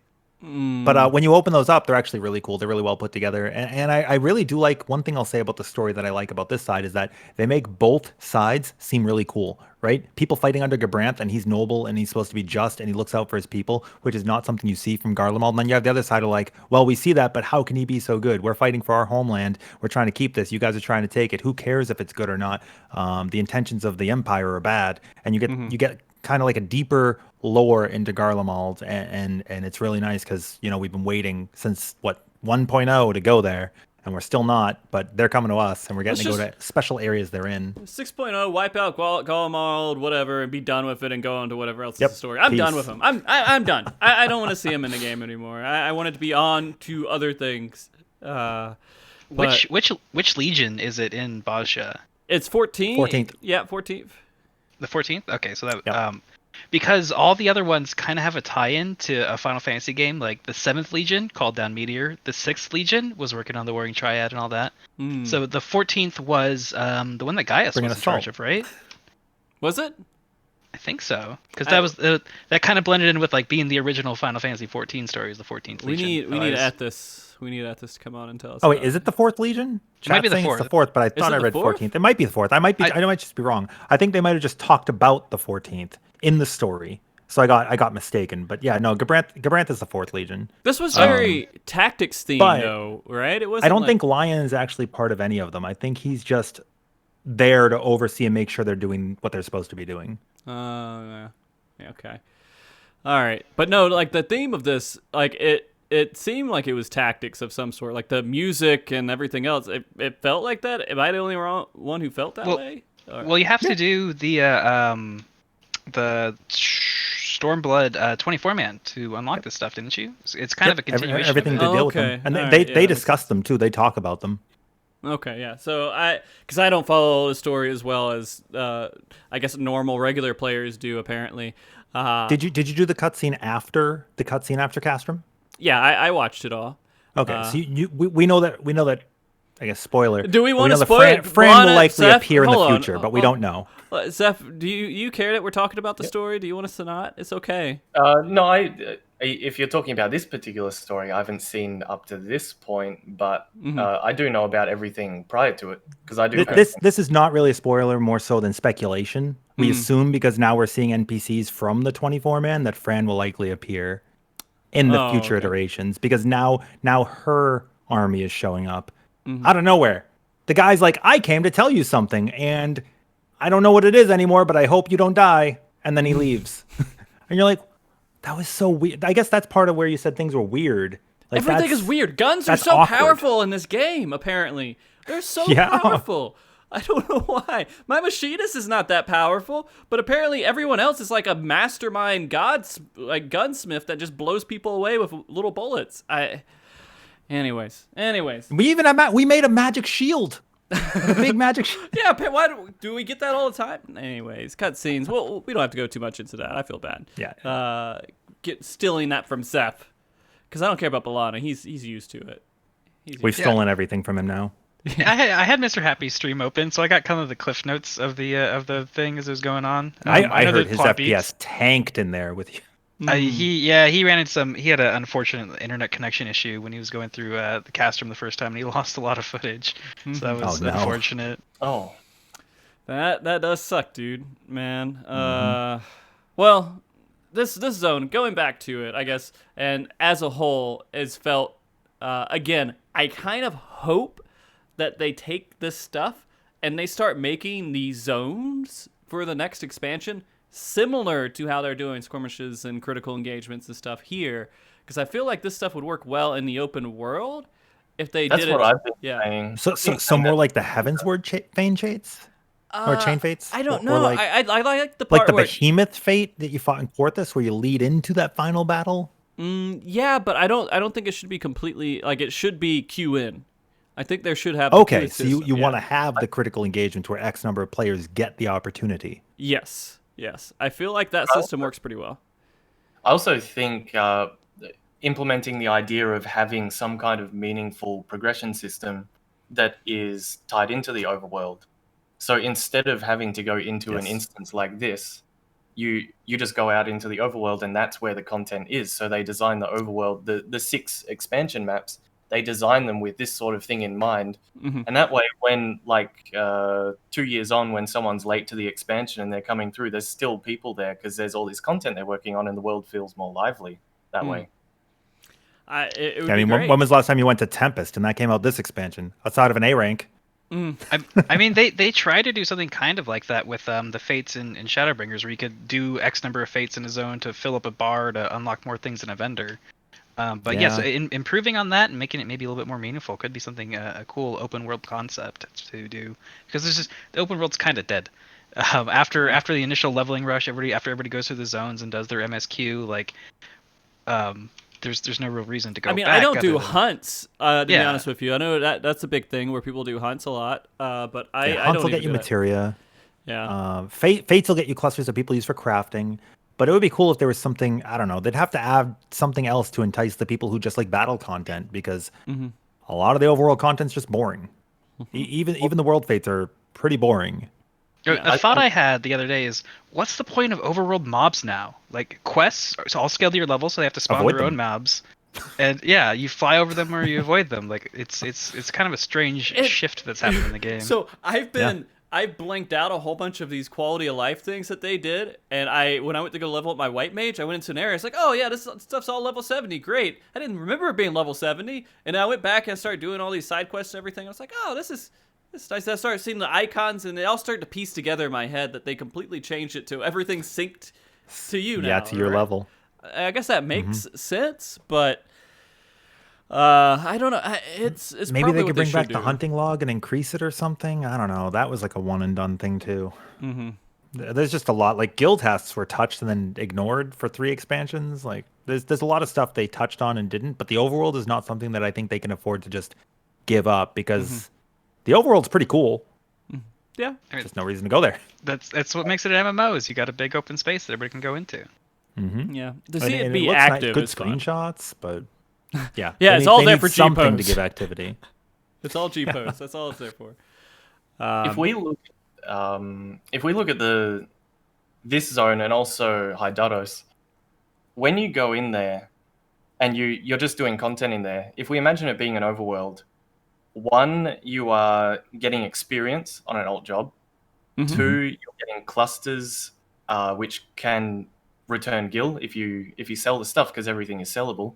3, you're getting the lost actions, the fragments, which in turn goes towards a Castrum clear potentially, or a 1v1. And 4, you're also working towards getting a chance at a 1v1. And also the critical engagements. Everything you do has some kind of tangible reward, which you don't really get in the overworld. Yeah. I mean, now that I'm thinking, this would be a cool reward. What if they added rare? I mean, many other MMOs do this. I could use WoW as an example that most people have played. What if they just added a rare chance for like leveling mobs to drop gear? Because I know that I'll run a new dungeon because I'll get to like the level X5 dungeon for the expansion. I'm like, okay, now my old Savage gear is outdated. I got to start upgrading it, and you'll just like run that dungeon 2 or 3 times, get everything you need to move on. What if they added that to mobs, like maybe give more experience so it's worth doing as an alternative to the dungeons, and add some sort of reward to help your character get stronger as you go? Yeah. I mean, I would love to farm green whelps until I got the minion, so I could put it in my battle pets collection and Some fight other minions people. would be cool too. Yeah. Yeah, so like Zeph saying, something tangible that you are like actively rewarded for getting that doesn't just feel like you're wasting time. Because gil generation in this game, you don't kill mobs No. for money ever. No. But I mean, I don't know the best way to do it because I sit on like 6 million gold right now, or gil. that's like my stable amount. Right now, it's the Bozjan front. Yeah. I'm enjoying it though. I really, again, going out and doing this, I haven't had a lot of inspiration just to go in and level alts, but now I do. I feel like I would be happy doing that because I see people interactive. They're all trying to go for a goal in some way. There is something to shoot for. Maybe I'll get in a 1v1 and maybe I'll have a chance to beat it because I haven't done that yet. And then I'll get the Southern Blade thing, Mr. Balana. But It's Sword of the South. Come on. Sword of South, is that what it is? Yeah. Southern Sorry. Blade. There you go. Sorry. Gonna go home and get me some Southern Blades. Yeah, and some sweet biscuits tea. Drinking and going out, shooting my shotgun and getting in fights with people. Yeah, no, I'm from the South, so. I have the title I want. Queller of Beasts. Oh, It's a pretty good That's one. such a good one. I got think mine. it's the best of the 4. I got mine Was it too. Gabriel's Diamond Wolf. Downfall? Diamond Wolf's cool. Yeah. From I've actually seen a couple of Feast finalist titles in this Oh content. yeah, I've seen them. Yeah, of course. They're very active players. It's a PvP, so it's like no one has. Competing for this 1v1 is PvP. Yeah, it's true. It's true. Trying to kill people's morale so they don't do it again. You're saying, like, just saying, you suck, you shouldn't have been in here. And eventually they're like, okay, I'm going to pass. I don't want to deal with that. Maybe heat they're again. right. Yeah. that's PvP. But I think there is a lot to it. And I'm trying to think if there's some other... Well, I didn't even look at the sheet. I was just going off of thoughts. Yeah, we weren't super organized this time. We just kind of went at it. No, because I Which felt is like fine. it's There's good. a lot It to go flows- at. It flew. It did pretty good. It did pretty good. So the priority system is something I want to clarify too on the critical engagements. So right now, if you do a skirmish and you're a part of it, and they say, "Hey, you did well enough," they give you a buff. That says you're more likely to join. Right? We need to clarify that. I do not think it is tied to the words "well enough." I do not think it is tied to proper execution and competing well. The way they worded it is not how it is. You could run around and do nothing as long as you avoid avoidable damage. You will qualify. No, And the no, skirmish. No. Oh, well, okay. So we're talking about two different things there, actually. Sorry, I'm talking about the qualifier for the 1v1 duel. Oh, okay. I'm talking about The 1v1 duel, skirmish you need to part, not. yeah. The skirmish part, you do need. Gold. I mean, you just need to compete a little bit, and you'll get gold. Yeah. Like, Or you you do can your just job, Buy or it you at could the buy a base. priority at home. Yeah. But I I read in the tooltip for it that you get higher priority if you competed. Like you get the buff you get from getting gold is worth more than if you bought one at base. I don't think so. It says it in game when you're Really? reading the rewards at the person with the book when you're in there. I didn't could read that pull that up closely into it. right now. All right. What were you I'm saying, standing in Zeph? By front the of the way, dude. Zeph, you were saying something. I forgot again. Man. Yeah, here we go. Quartermaster's priority deployment. You receive priority if you buy it from the quartermaster. Combatants priority deployment. Players who contribute to the initiation of a critical engagement are more likely to be chosen than quartermaster's priority deployment. Oh, didn't know that. Okay. But there aren't over 48 people that are actively engaging in each skirmish right now because they're competing in so many things or they're in the front. So for now, I don't think it's relevant. If you buy it from the quartermaster, you'll be fine. I wouldn't buy it from Necro. Why would I do that when I just go out there and just do the skirmish? I don't need Sometimes you queue in and you notice it's about to pop. You only have a couple of seconds, so you buy it. Okay. I think there's somebody here very experienced in that. It's really easy to farm up clusters. I got It you. is. I got you. Those you just kill a couple mobs and you'll be fine. Wow. I actually don't have very many, but I've been soloing so much that like I don't know. Maybe I just need to join groups more. When we were talking about doing that, all right, so you can get priority, you go in there, it's not a big deal, you can get a skirmish. Once you're in there, you're saying that you could just run around and not attack anything and be eligible for the 1v1? That is not true. No? Keo tested it, so we were trying to let the critical engagement go on for as long as possible, so more people would get hit. And Keo like put D up on the boss and then just like threw a Medica 2 and then just hid in the corner for the rest of the fight. And when the duel popped, he got a notification saying you did not participate enough in the critical engagement. Really? To get in. I hit it Yep. once with Tomahawk and Defiance and I qualified. Really? Were you like autoing it for the rest of the fight? Did you? We had I was someone running test around. the same thing and didn't get it. So maybe there's some kind of threshold. Maybe your Tomahawk crit. Maybe my enmity was enough. Could have been. Yeah. Did you have tank stance on? I did. That's probably it. So it might be enmity. I guess other people just didn't do enough damage. There must be some minimum threshold, but Yeah. who knows Yeah. what that is. Yeah, the enmity stuff is lame though, because tanks obviously get priority every single time with that. So if it Well, is you based on used that. to get gold on White Mage, right? You were just Medica spamming Fates, like in a Realm Reborn. You just so I don't know. I mean, Maybe you can't maybe I just compete did a with lot of tanks damage with my now Martialist Tomahawk. at all. But I mean, is there a limit? Like if 20 people don't get hit, is it 1 out of 20, or are they like that's too many? You know, only 12 people can have a chance in here, and then it prioritizes between those 12, or I've seen Most it go I've up seen to is 30. 24, but I haven't seen more. Okay. 30. Okay. I would assume all 48 people could qualify. Are we talking about the 1v1, sorry? Get qualified for the 1v1, yeah. Yes, I've seen over 40 for Gabriel before. Damn, you're playing with some good people, dude. Damn. Yeah. Unfortunately. That's a good thing. More people are getting better. The Gabriel Yeah, but they're not making more progress though. the Gabriel qualifier is a little bit too easy, I think. Okay. But I think all the qualifiers should test you a little bit more. I mean, the Red Chocobo is pretty good, but I think it should also.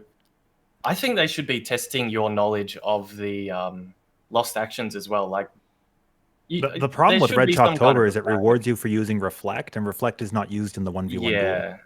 I mean, you can still do it without tie it Reflect. to the Reflect like if is they more gave of you a an cheat. indication that you needed. Like I'm okay with Reflect cheesing, that's fine. And you can if you have a few players, you can actually cheese it to do a lot of damage to the boss and beat it. But I think they should test your knowledge on the actions that will actually be used in the 1v1 to give you an Yeah, indication. that's what I think. If you, so here's Because I'm then gonna you give at away. least have to have it. I'm gonna give away a little ahead. bit of the secret tech here.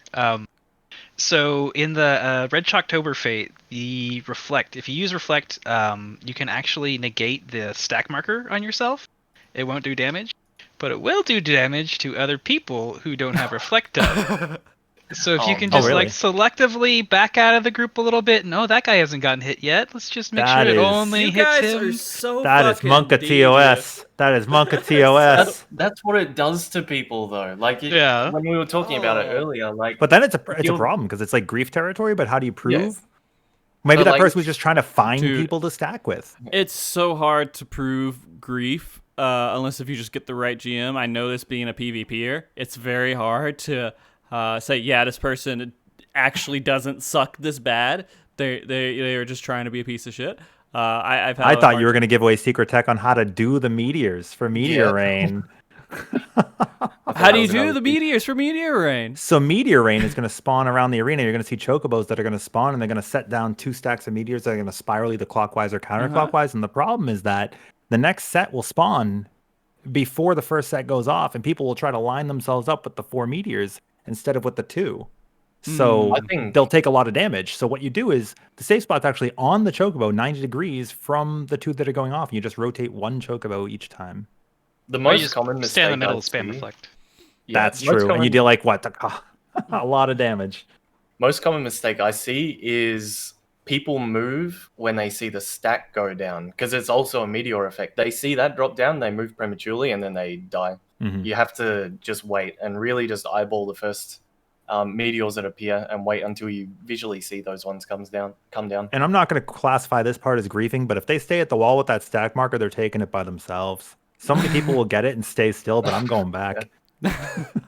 That's fair. So while we're going over some of these fates and things to know about them, I don't know if I still, maybe I just didn't do the alliance raid enough. I still can't math properly.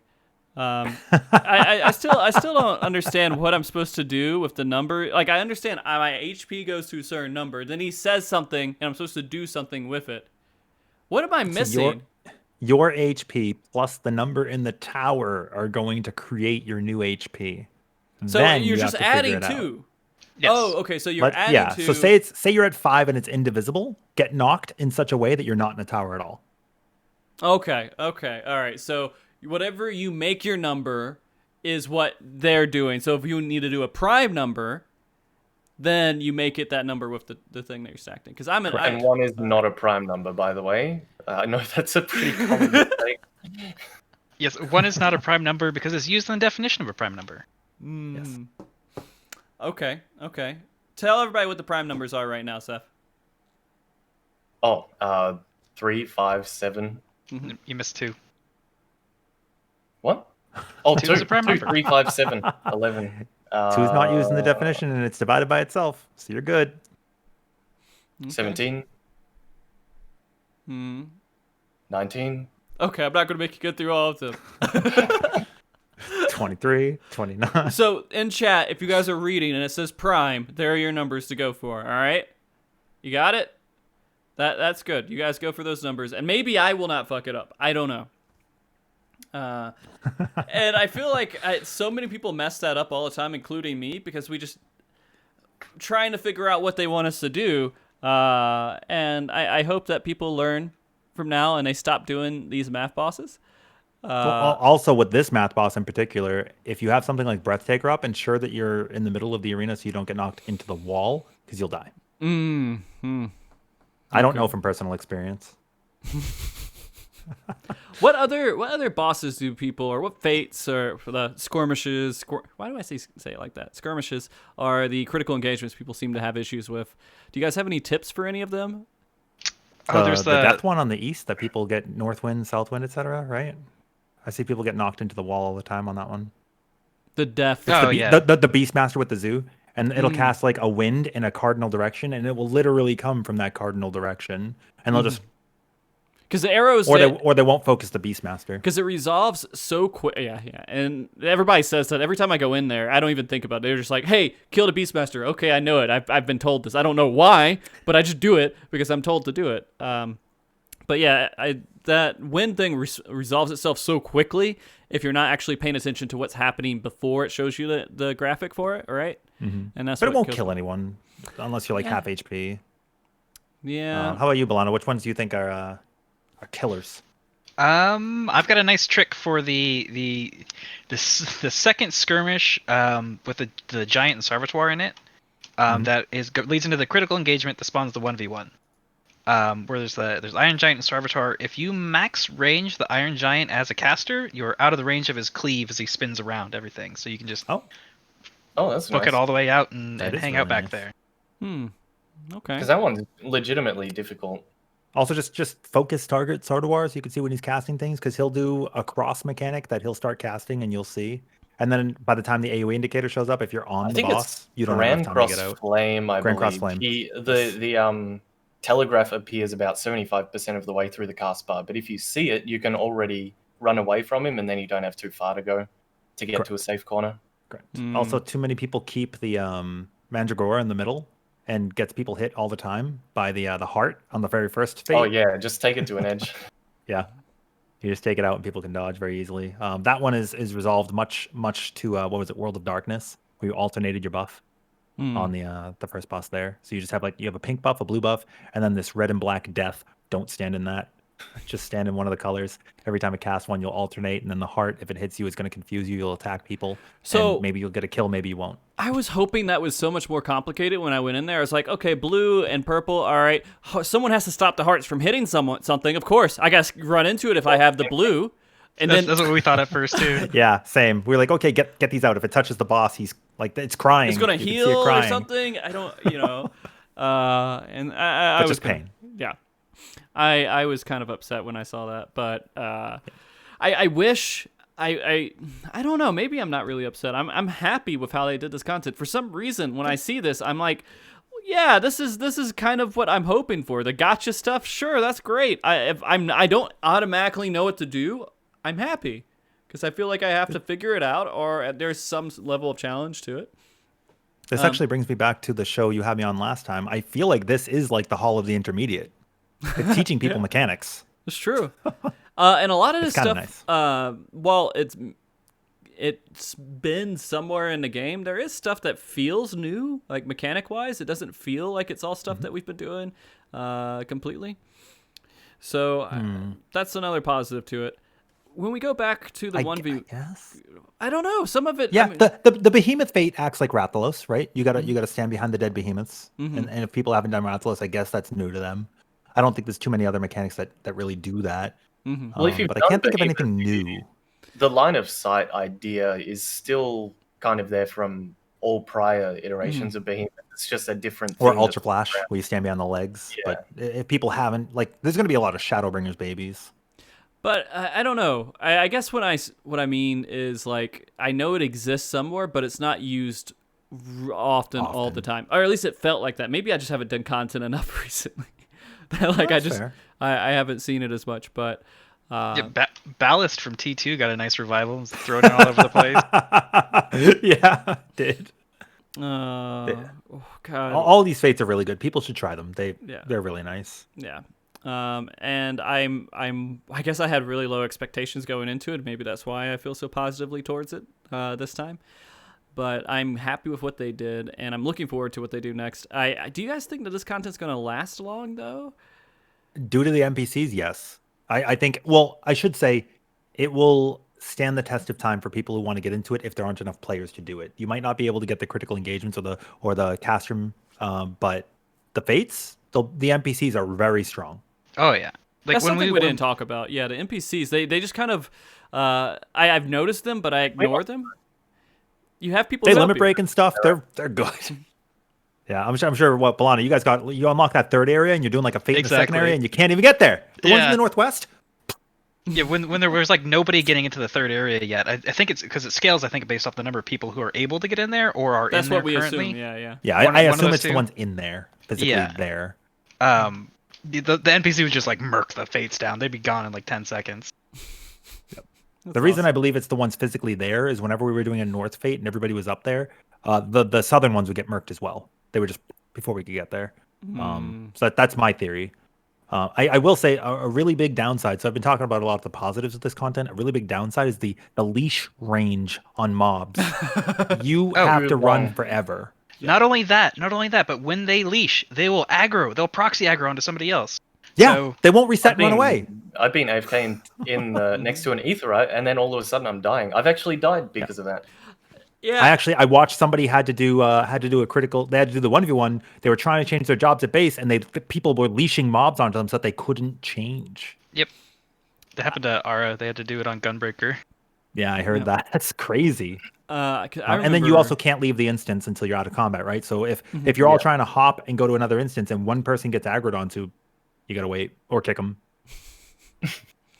Ruthless. Also, Smock is really easy to MPK with. Yeah. The S ranks in there are pretty cool. So I don't they're even. strong. What do They're they very even strong. do? I don't know what They give you a lot of fragments Is that what it is? and experience. No EXP. Just I a lot thought of they gave me fragments. experience when I was on Red Mage, but I can't remember. I've killed a lot of them. I think just I fragments. think you then. get between 10 and 20. I think it's just random, but everyone in the party gets it. So if you have a full party of 8, you Yeah. can get upwards of over 100, 160, I guess if you're lucky. Probably unreasonable, but probably Yeah, like 120, 150. Yeah, they hit like a truck too. Like the first time we were in there, we saw that Cyclops guy. I'm like, oh, let's pull him, let's give it a shot. And he just 2-shot our tank. I'm like, oh, what's going on here? Oh, But speaking of which, the answer ended up being you cast death. yes, but which is really disappointing because my group, when we first encountered them, we started killing them and we're like, oh, you get so Yeah, many. we clusters, took so 3 of them started- down that way. And we were having so much fun because we had 2 tanks, we had healers with actions, so they had stronger heals. We were using our actions.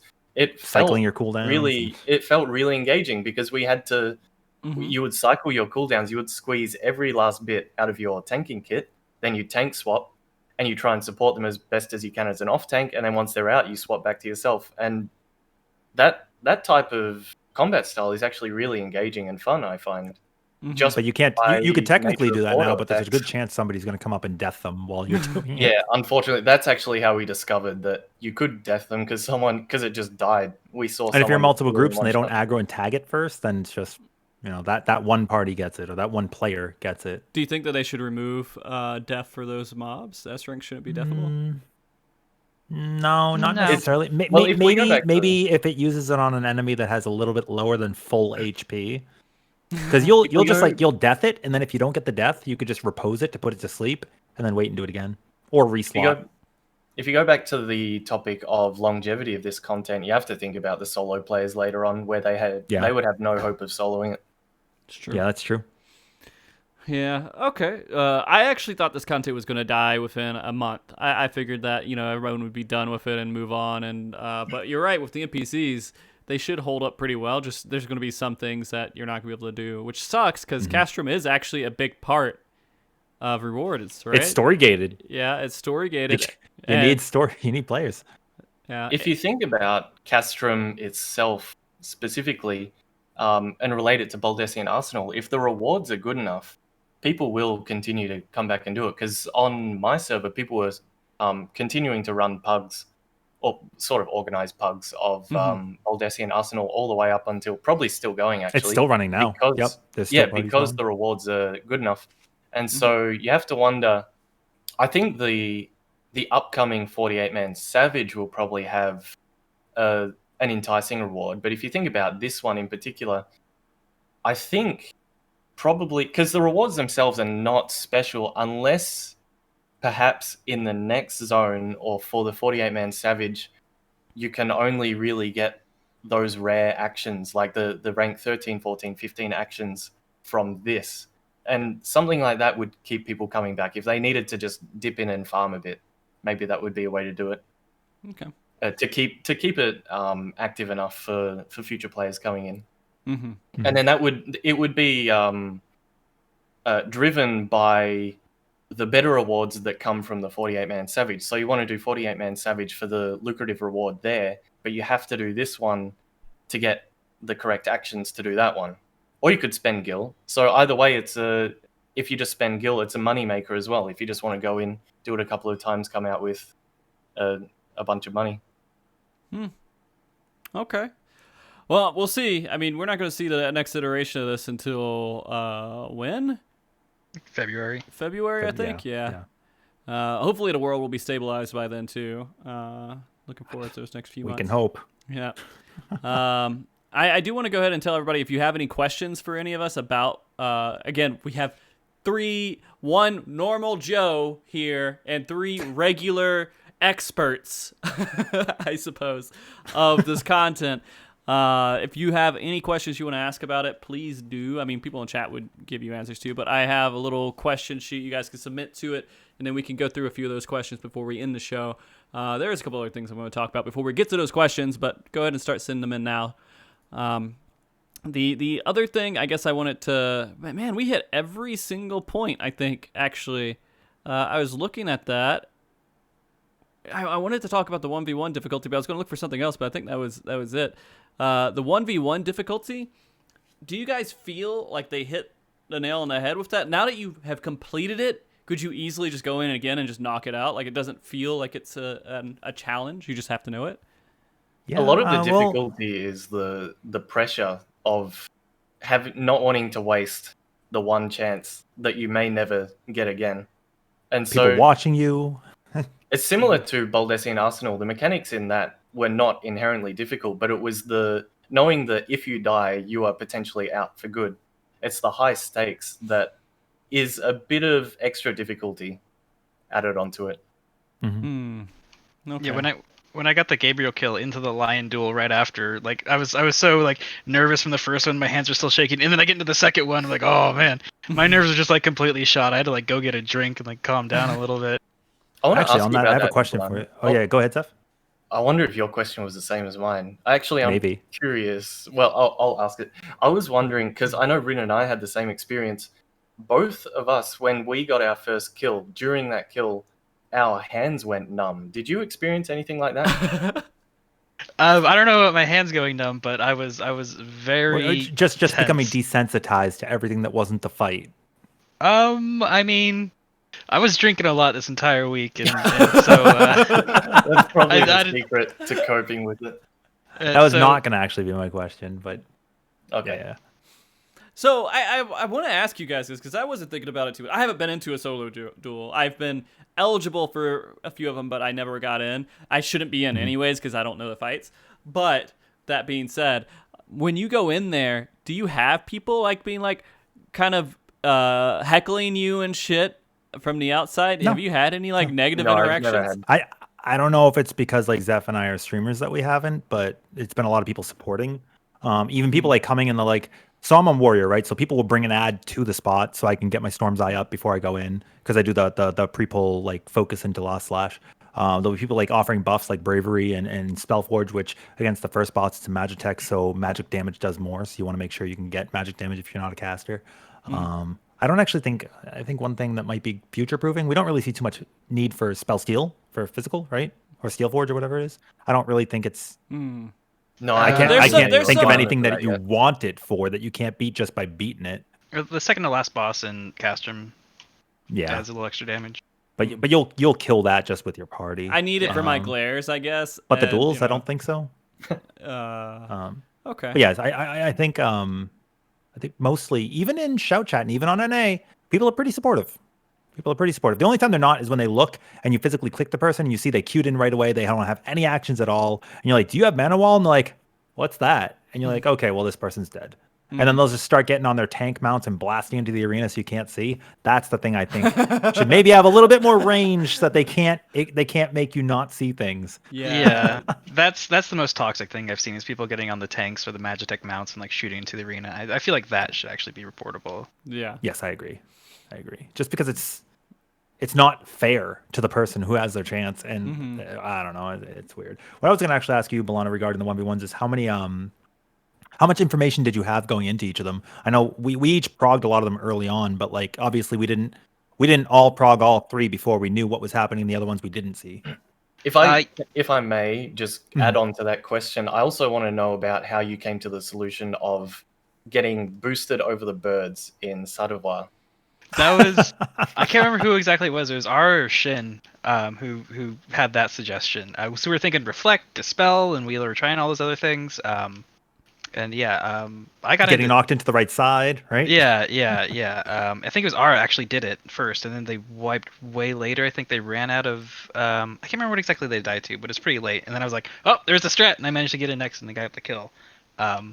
So it was really, I was really just like riding on the shoulders of everybody else who had queued in there before, because we had a channel going on the Radiance Discord of just everybody in there trying to get into the 1v1s, and they would get in, like they'd throw on the stream on Discord and everybody would pop in and be watching it and like, all right, hit record, new mechanics coming. So I had, when I finally got my kills, we had seen the entire fights at that point. We had at least seen in rages or gotten to the mechanics like start to loop at a certain point. We had gotten to the loop. So I did not kill them until I had full knowledge of the fights. Okay. But everybody was like really like I'm in there as well. Everybody was very supportive of each other, helping adding to creating the whole timelines, That's which was awesome. really, really nice. It's good to see. That stuff will probably go away. I'm certain that if someone goes in there not knowing what to do, people are going to get a lot more pissed off once more people, the assholes know what to do as well, and they're sitting back and they're like, everybody should know this. Week 2, these strats are available. If you go in here, then I'm going to blacklist you if you don't know what to do. Well, I think Zeph, you actually got no small part to your party. You actually got pretty early prog on Sardavar, right? Sadovar? The third one. No, I'm trying to think. No, I did a deep blind. Oh, was it Lion? Lion was the That's one that Lion you saw pretty much the entirety of, right? I You saw the timed whole out? rotation. I saw the loop. I died because when he does twisters, sometimes he does a knockback. Or maybe he always does, I've forgotten. Yeah, Hang on, no. let me After double like check. the second time you see it, he will do a knockback with them. Yes, Eh, and I was expecting the fireballs for some reason, and so I started running, and I didn't realize he was doing the knockback, and that's when my pull ended. Yep. Okay. But I guess And then did we answer if we thought that this was actually a good level of difficulty, or if it was just like super easy think now? Oh, I think if I so. can It was very good. speak, yeah, if Mhm. I can speak specifically to the difficulty, they're not inherently difficult. I think Lion does have some execution difficulty to him with the expanding Earth AoEs as well as the confusion and having you have limited time to get across to the other side. Those are quite difficult, and also if you try and dodge the expanding Earth AoEs and exaflares, or what were you calling them, I Rin? was calling them Exa, exaquakes because it's like the earthquakes pulsing out yeah, with exaflares. So I yeah. was calling them exaquakes just for I think ease. I think the way you do that one is if you don't have a gap closer. So the way I settled on doing it was I dodge to the far side. He always jumps opposite, and you have to get behind him. If you have a gap closer, you can wait for the exaquakes to go past. If not, I think the way to do it would be to wait in middle and then see where he Yeah. jumps and You could then lost sprint behind swift, him. Yeah, and then you that's could You could also sprint. swift. Yeah. So Um, when I was walking somebody through it and they didn't have that, they just waited middle, dodged the AoEs, and then moved to the side and out. And yeah. it's Ara, scarier. Ara did it from the middle, and how I did it actually is I just died on the first one and then used Razor because I tried to sprint through the middle and that didn't work. But I got through the second one living. I hit Lost Swift and just ran around the side, just Yep. got around him. Lost Swift And it makes was things like, it was still really fucking close. Like I oh, was barely it? made it through. Yeah, yeah. Oh man, Okay. that's It just scary. Like re-raise is great. 70%. When I first fought Lion, I had limited knowledge, and I had touched upon Zeph's video, but I hadn't watched too much of it because I like the blind prog experience. No offense, Zeph. But he gave me the video, and I wanted to study a little bit of it. But I just wanted to know the name of the Twister cast, and then I kind of just like, okay, I'll blind the rest myself. I got through the whole pull in no small part to 4 re-raises. I also had, yeah, that's what I had. I had 4 re-raises, which allowed me to see the whole loop as well. And then for that wonderful clip you posted earlier of Gabriel, I had the re-raise 70% on point 4 and didn't proc it. And I messed up on that play because I didn't hit infuriate fast enough, and my IR fell off. Otherwise, I think it would have been a kill. But just your nerves. I messed up those missiles because of my nerves, my pressure. It's can't like blame Golden people. Bahamut. The mechanics are not inherently difficult, but you've made it 16 minutes into the fight, and if you let this little boy hit you, this little circle, you're done. So it gets very, very, very stressful. That is a good point. It's just like you don't have enough of a chance that when you finally get it, it's the pressure's on because it's rare. You don't. I guess it makes sense to me. I don't care, but I don't care if people are watching me. I'm used to people thinking I'm shit. Like I've had a few. But people, it's your own personal opportunity, right? That you're letting true. go. Yeah. For example, there's a lot of people. Every time someone joined, like even during Bozjan Resistance, when I was trying to do it, and I'm playing White Mage, I really don't know what the fuck I'm doing, and then I get in a group, and they're like, "Hey, Frosty," I'm like, "Fuck." Frosty of Healer. Yeah, We're so blessed to have you here on White Mage right now. I'm just so sorry that you guys have to deal with this, and that I'm gonna lose. There's more people who recognize me in game than probably watch the show when it happens, and I'm just like, come on, guys, this is just don't act like I don't exist, maybe, because I don't feel anything. I'm just normal. I'm numb. I'm like, whatever. I'm just playing a game. But then someone says something like that, I'm like, I'm gonna fuck up MogTalk by doing bad here. I'm gonna let somebody down. But no, I honestly I don't really care that much. But yeah, I don't feel pressure until I know that someone actually is going to associate shitty play with. Well, that's how I felt against the enraged lion prog that I got into it, and people were like, "This is Rin. He's going to one shot this," and I'm like, "I just want to prog." And so many people like, "Oh my god, we're about to see a victory." I'm like, Yeah. I got very pressure. stressed out because so many people in shout chat were like, "You're going to do this. You're not going to do this." I'm like, I'm just like you guys. We're just playing the game right now, trying to do it together. Like, at least, holy hell, wait till after. You know, and then on the wipe, I got like 19 reses. You know what's funny? I guess it was the first day it came out. Rennie, not Ren, Rennie, you know Rennie. She posted a picture. She's like, "Oh yeah, it looks like Ren's in there" on Twitter. I'm like, "Oh yeah, no. Heartily, yeah. Was That like, was the "Poor same thing. dude." Well, that was the one where I went to Enrage there, and I did not take it seriously. I would have killed it if I had. So I used on Gabriel in a release as a meme in my voice channel. I used it for knockback resistance. So I'm like, look at this easy content. Watch this respecting content. They're like, oh my god, it's the safety IR. Because I'm like, I have 20 minutes to kill this thing. There's no Enrage. It's 20 minutes. It's casual content. And then he flies away, and 6 towers appear on the ground. I'm like, there's an Enrage. Oh. All right. Let's see if there's any questions out here that I could ask you guys. And these are going to be all random, all over the place, so don't expect them to make sense or flow with any of our conversation. And if you guys do have questions, you can ask them. We will go through a handful of them, and we won't go through all of them. I don't think we'll have time for it, but let's see. The very first one, this was probably asked early in the show. Do you think the Savage version of the upcoming Bozja BA will get the same level of attention and enthusiasm as standard Savage releases? Could this be the next step in the right direction for more high-end content that has always been requested by raiders? And this is from Sarah Estar. I mean, yeah, I think it will, just because it's not coming out when other content is, right? So we're always going to scratch that itch. Yeah. To be honest, like, progging BA was maybe the most fun I've had in the game back when that came out last year. It's Was a that last highlight year? for 2 me, years for ago. It sure. was so much fun. Yeah. And you got the pressure on, and you're like, somebody messed up. You're like, who the? It's just got hit by. Don't res him. Leave him on the ground. Res him if you want to die. I want to know your guys' opinion on this. How important do you think the permadeath feature is to a dungeon like that? For prog's sake, pretty important because you're required to play better. But I don't think people respect mechanics if you could just be rezzed. In terms of how much you enjoy it, I would say, because for me, a lot of the thrill of BA was the impending doom of a permadeath. I think so. And- I think so I had a you think- lower you opinion think of the it could Castrum. So for the 48-man Savage, would you say it would be a good thing if there was permadeath in that? Yes. Yeah. I absolutely. think it would be nowhere near as tense as BA. If, That's if what you I just think. Well, res. I agree. Absolutely.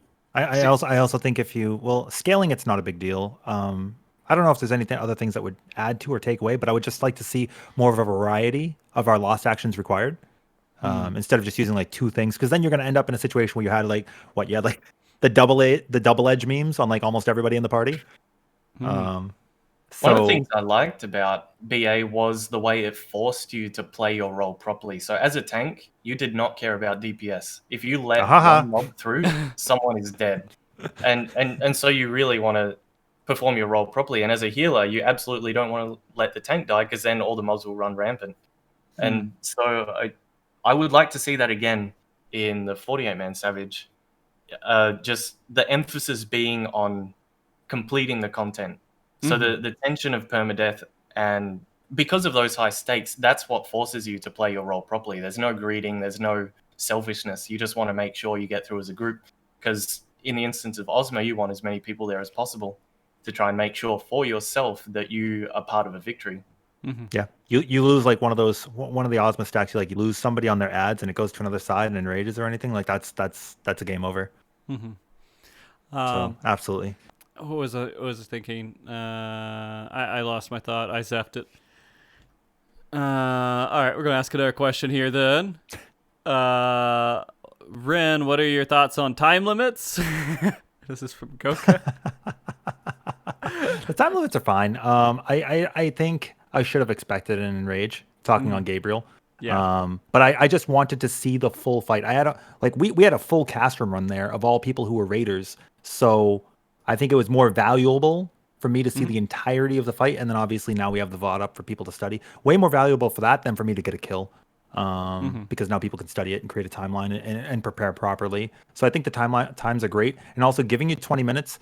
The enrage is less than half that. I think that's a little weird, but you don't have to pull right away. It gives you a bit that of doesn't prep really time, help which you. is nice. It does give you prep time, but I think way too much. Like if you wanted to have certain actions, like Spellforge is like 5 minutes. Yeah, you don't somebody want else, somebody outside in your party couldn't give that to you. Yeah, So, you want to go in and make the most of the external buffs.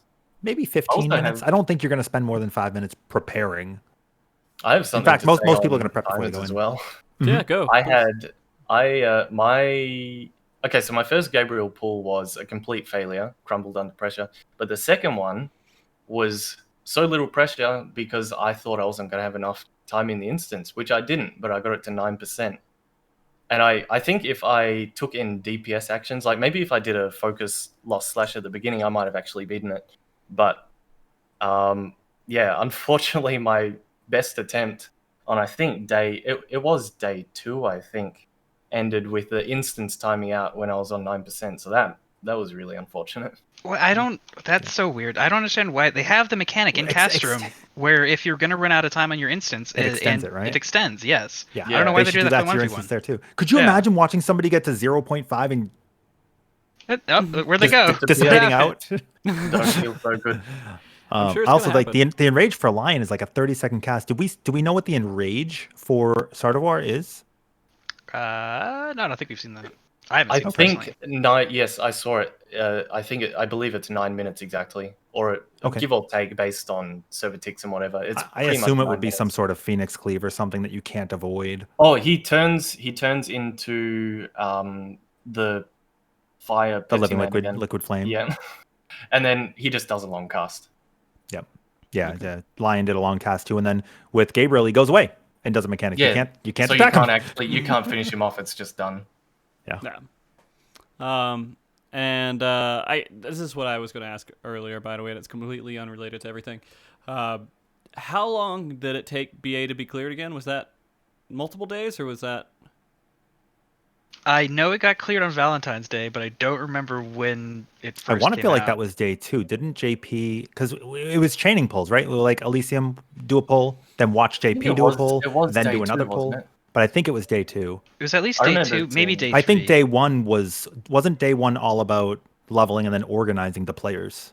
Yeah, we got in there. We got in there day 1 because it didn't take too long to level. Yeah. It was like 10 hours tops in high But autos. figuring out absolute virtue, I think, was the big time gap. Yes, finding Because then you the didn't know you secret needed a teleporter. support group. Yeah. I seem JP to found the secret recall- teleporter when we were asleep. Yeah, that's what I recall as well. I woke up to the tech being found. So I think it makes sense that the clear happened probably deep into day 2. Okay. So I have it somewhere, but I don't remember. the reason I ask is like it might be interesting because how it went down the first time. I may just put it on MogTalk's website or something and say this data center cleared at this time, and not like say guilds or free companies or statics or anything.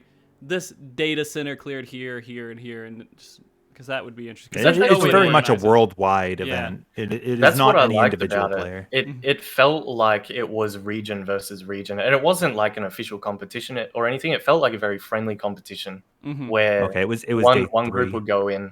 Yeah, one group would go in, and you sort of cheer them on, and then they wipe, and they're waiting for the timer, so they watch the other region, and you cheer each other on. It was a very friendly regional competition, I would say.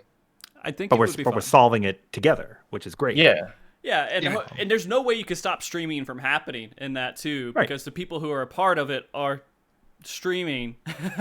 Well, I don't even think that that's a clout achievement at that point where you do it privately and just like we want to be competitive. I think it should be streamed because it's such a grand scale event. Well, Yeah, and BA really was like a data center wide effort because you had to have people not snipe your portals. You had to people outside BA doing that fade out there, which unfortunately I think we're not going to get because you're just going to zone right into it with I think it'll just this be next zoned. one. well, I'm hoping we- they make it easier to organize large-scale groups because we're still having the issue of just getting in the same instance with multiple parties. The problem we had too was I think when we finally got the clear Balana, like the pull before our support group didn't get in and then we failed because other people got in. And that was a problem. Because you have set people ready to come in to assist with this, and then other people come in that don't know what they're doing and drop a meteor in the wrong spot, and now they've wiped the entire group. well, this is going to be different. I think it's not going to have an outside support Or group. fail to check. Yeah, I think it's just going to be 24 man for normal and 48 for savage, and they're just going to. I don't know exactly how they're going to do it. Well, now you'll probably have, like, if you want to set a specific 48, you'll probably want to have 24 others that will come in and or, however many take up the spots so that you don't get random people coming in or something. Yeah, it's gonna be interesting if they have like new tech to actually be able to queue in with 48 people, because right now you can only queue with 24 for alliances. So Yeah. Oh, if they allowed you to queue as like a grand scale kind of thing. that's what I'm hoping they're gonna be able to do, at least for like the 24 man, because they say the live letter was saying queue directly into it or something to that extent. So Yeah. We'll see how that works out. All right. So let's see. What was another question I have here? I think this is actually another question for Ren. I remember you talking about the feeling of clearing 1v1 versus clearing ultimate content and tank cob. Yep. I was hoping you could share with MogTalk, because I thought there was some really good points that you brought up. What are they talking about? Oh, so you know, I've streamed most of my progression points. Like UCOB's first clear, I did with my static. I'd been together for years. It's a really, really gratifying feeling to clear as a team. You know, T, when I cleared, I cried. I spent 16 hours for like 2 weeks or like a week and a half or whatever it was to get the clear. And like, I ignored my family for most of the time. You know, they like went out and they were doing activities outside. So I was like, oh, well, now I get to finally spend time with them, because I had to like, they were in the house and I couldn't. And I was like, oh, I'm just so happy. I get to see my dog again and like, just go play. Right. Because when you're world progging, you don't know how long it's going to take. But I mean, Balana knows this feeling too. You're spending 16 hours a day and like maybe you have a couple breaks in between or eat between pulls, but then you're going to bed for 8 hours, getting up and doing it again. You're not taking breaks. You're not taking real breaks. Your mind is on that. Get it done as fast as possible, and then you're free. With this, it was such an intense feeling, largely in part because okay, now I get my opportunity. But then I have, like I told you earlier, people in shout chat are like, "You're going to do this. Like you've got this. Don't let us down," kind of thing. And I'm like, "Well, now I can't let you." Don't I can't let you down. Yeah. And, you know, there's a lot of people like, it's okay if you mess up, but so many people that are right there, right then, and they're like, oh, we're going to get rewards. We're going to get stuff for this. Like, you got to do this for us. And you're like, oh, God, what the hell? So then it's that feeling where you're like, this is my one shot. I got it. And, you know, when I got Lion to Enrage, I didn't think I was going to get past the halfway mark because I didn't know what would happen. And then second time, I was like, I will get this. If I get this, I'm going to do it. And then you get past the mechanics where you're like, this is heavy, this is hard. And it's not so bad until you cut like that Exaquake mechanic, I think is probably the hardest mechanic of, and I mean, I haven't really gotten a chance at Start of War yet. So Balana, do you think the Exaquake mechanic is the hardest execution out of the three? 100%, yes. Start of War is really just knowing all the gimmicks. Yeah, can you dodge? Can you get knocked back and not get tricked? Things like that. It's knowing, oh, okay, there's a chariot here. Oh, there's a knockback here. Oh, I need to stand in the wrong place at this part to get knocked up. I think the gimmick is also over. there's another boss, right? Like when it's the flame, you have two cast bars happening. Yeah. But Lion, so that Exaquake mechanic, if you cut it close and you're in the wrong spot accidentally, or there's like a fire cleave going through the section where you were going to bait, you get so stressed out, and then you dodge it properly, and then you're just like, your heart isn't going to calm down because the fight's still going. So it's only going to get more elevated and more adrenaline. And like Zheph, we understood the same feeling. Like Zheph, you felt the same way too, right? Where you're like, I have to keep going. I have to do this. But oh my God, my hands are like tapping. Am I going to fat finger the wrong button? What's going to happen? And then finally he's casting nothing. And he's at 5%. My inner release window comes up, and I'm like, I think I even said on the clear, I'm like, I'm going to fucking do this. He's going to die. He's going to die right now. Holy shit. And just when you do it, all of that adrenaline dissipates and stress and everything all at one time. All those feelings just fall out of you. And at that point, it's just you're just kind of like. Things. That sounds very similar to a different experience. I wouldn't know. To me, this is. I mean, I talked to you about this before. I said to me, it feels like this is like a drug addiction to raiders who are going really hard at it and want to get the kill. I've never dealt with anything like that myself with an addiction, but this very much feels like something that it's very difficult to back away from when you're getting these moments, you're getting these opportunities, and if you mess it up, you're like, I got to do it again. Okay. I got to go again. I'm competing with all these other people. I'm just going to server hop and instance hop until I get it, and like maybe I'll get it, maybe I won't. But this is my focus right now because there's no other content. I need this. What do the other two think? What do you guys think? Well, it's funny you mention. I know exactly the moment you're talking about being cut off by the fireball line AoE with the expanding earth AoEs, because I was watching that and I remember distinctly that moment because my heart went up into my mouth when I saw you do that dodge because I thought you were dead on that. Like that was really cutting it close. Yeah, I was like ready for the re-raise to proc.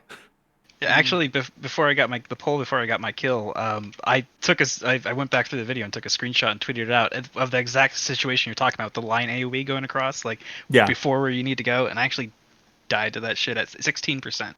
16 or Because 18% around it's there. so fast. And you're like, Yeah. I don't have time to go to another safe spot. I have to do this. Yeah. Oh, all right. But it's very stressful. But also, it feels really wonderful doing it afterwards. And I think the biggest thing that made me so stressed out was I was up for like 21 hours when I finally got the pull.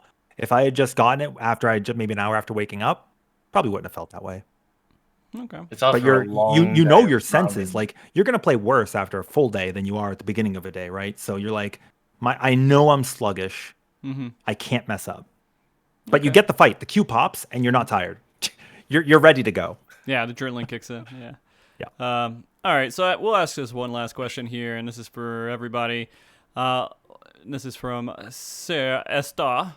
What is your favorite fight? It doesn't matter if it's a 1v1, a critical engagement, a skirmish. Skirmish. I don't know why. I don't feel good. Or like the our boss in Castrum. What is your favorite PvE piece of content in Bozjan? Lion. Lion? Lion. I think it's really Sardavar. well designed. Oh, it is. For me, Sardavar.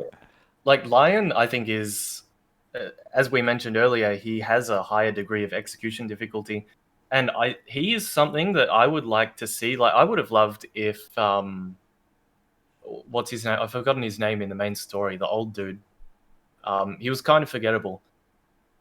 What's his name? Are you talking about Main from story. Shadowbringer's story? Shadowbringer's main story. Okay, the you're old talking guy, about the martial dude arts guy. with the dragon. He fuses with him. Yes, I would have really liked Ranjit, right? Ranjit. Yeah, Ranjit. I would His have, fights as long as lions yeah, I would have with liked 3 buttons.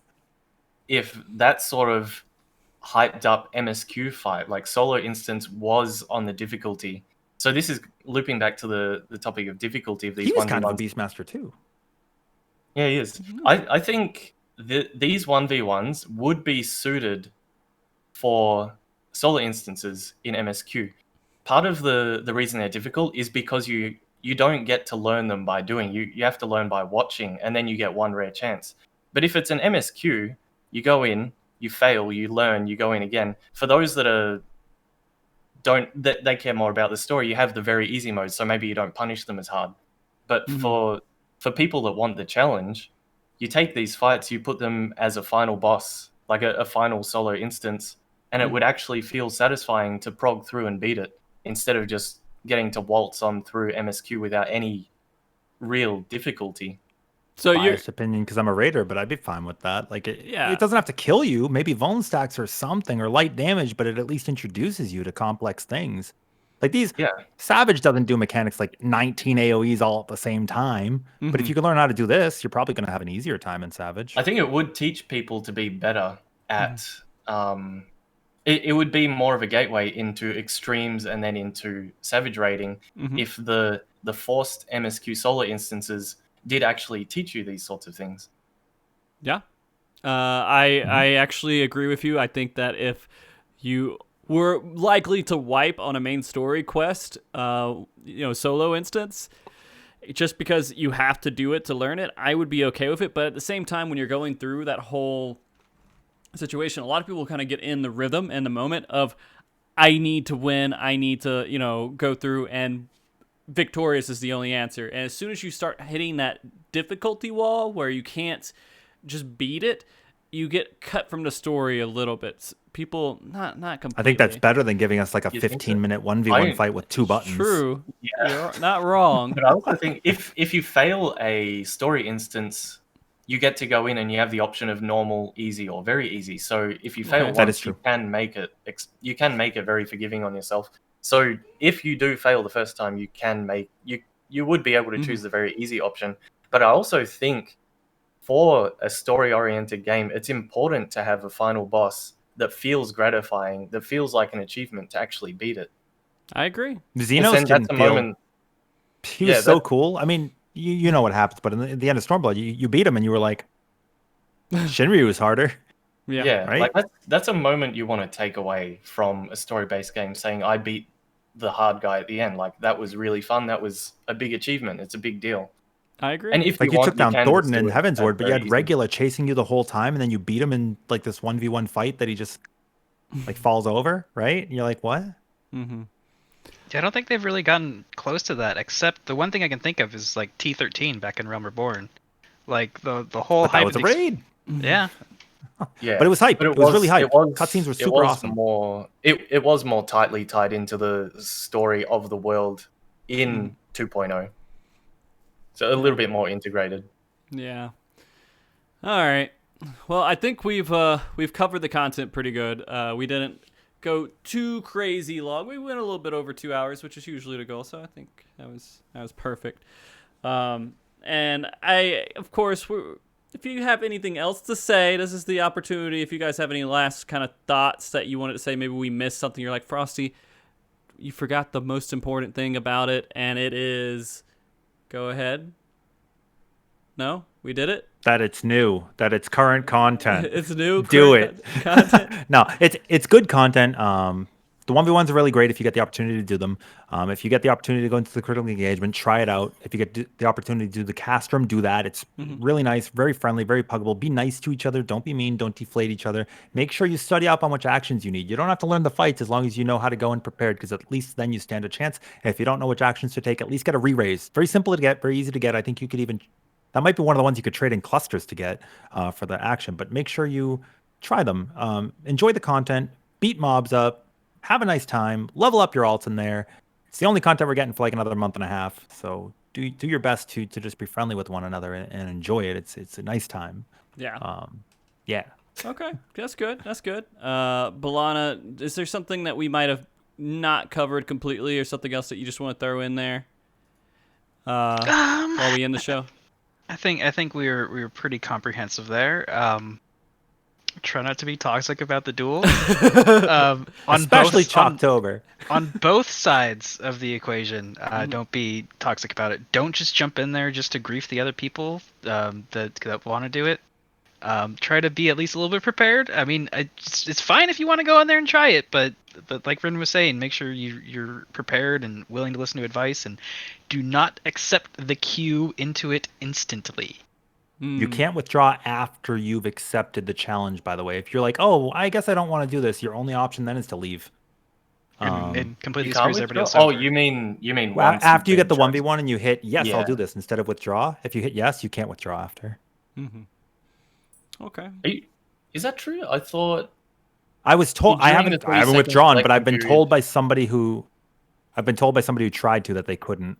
Yeah, Also on the other Kyo side, did if you don't get the queue and you want to yell at somebody for getting the opportunity, think twice on it, because it's not your chance to get into it. It's everybody who qualified's chance.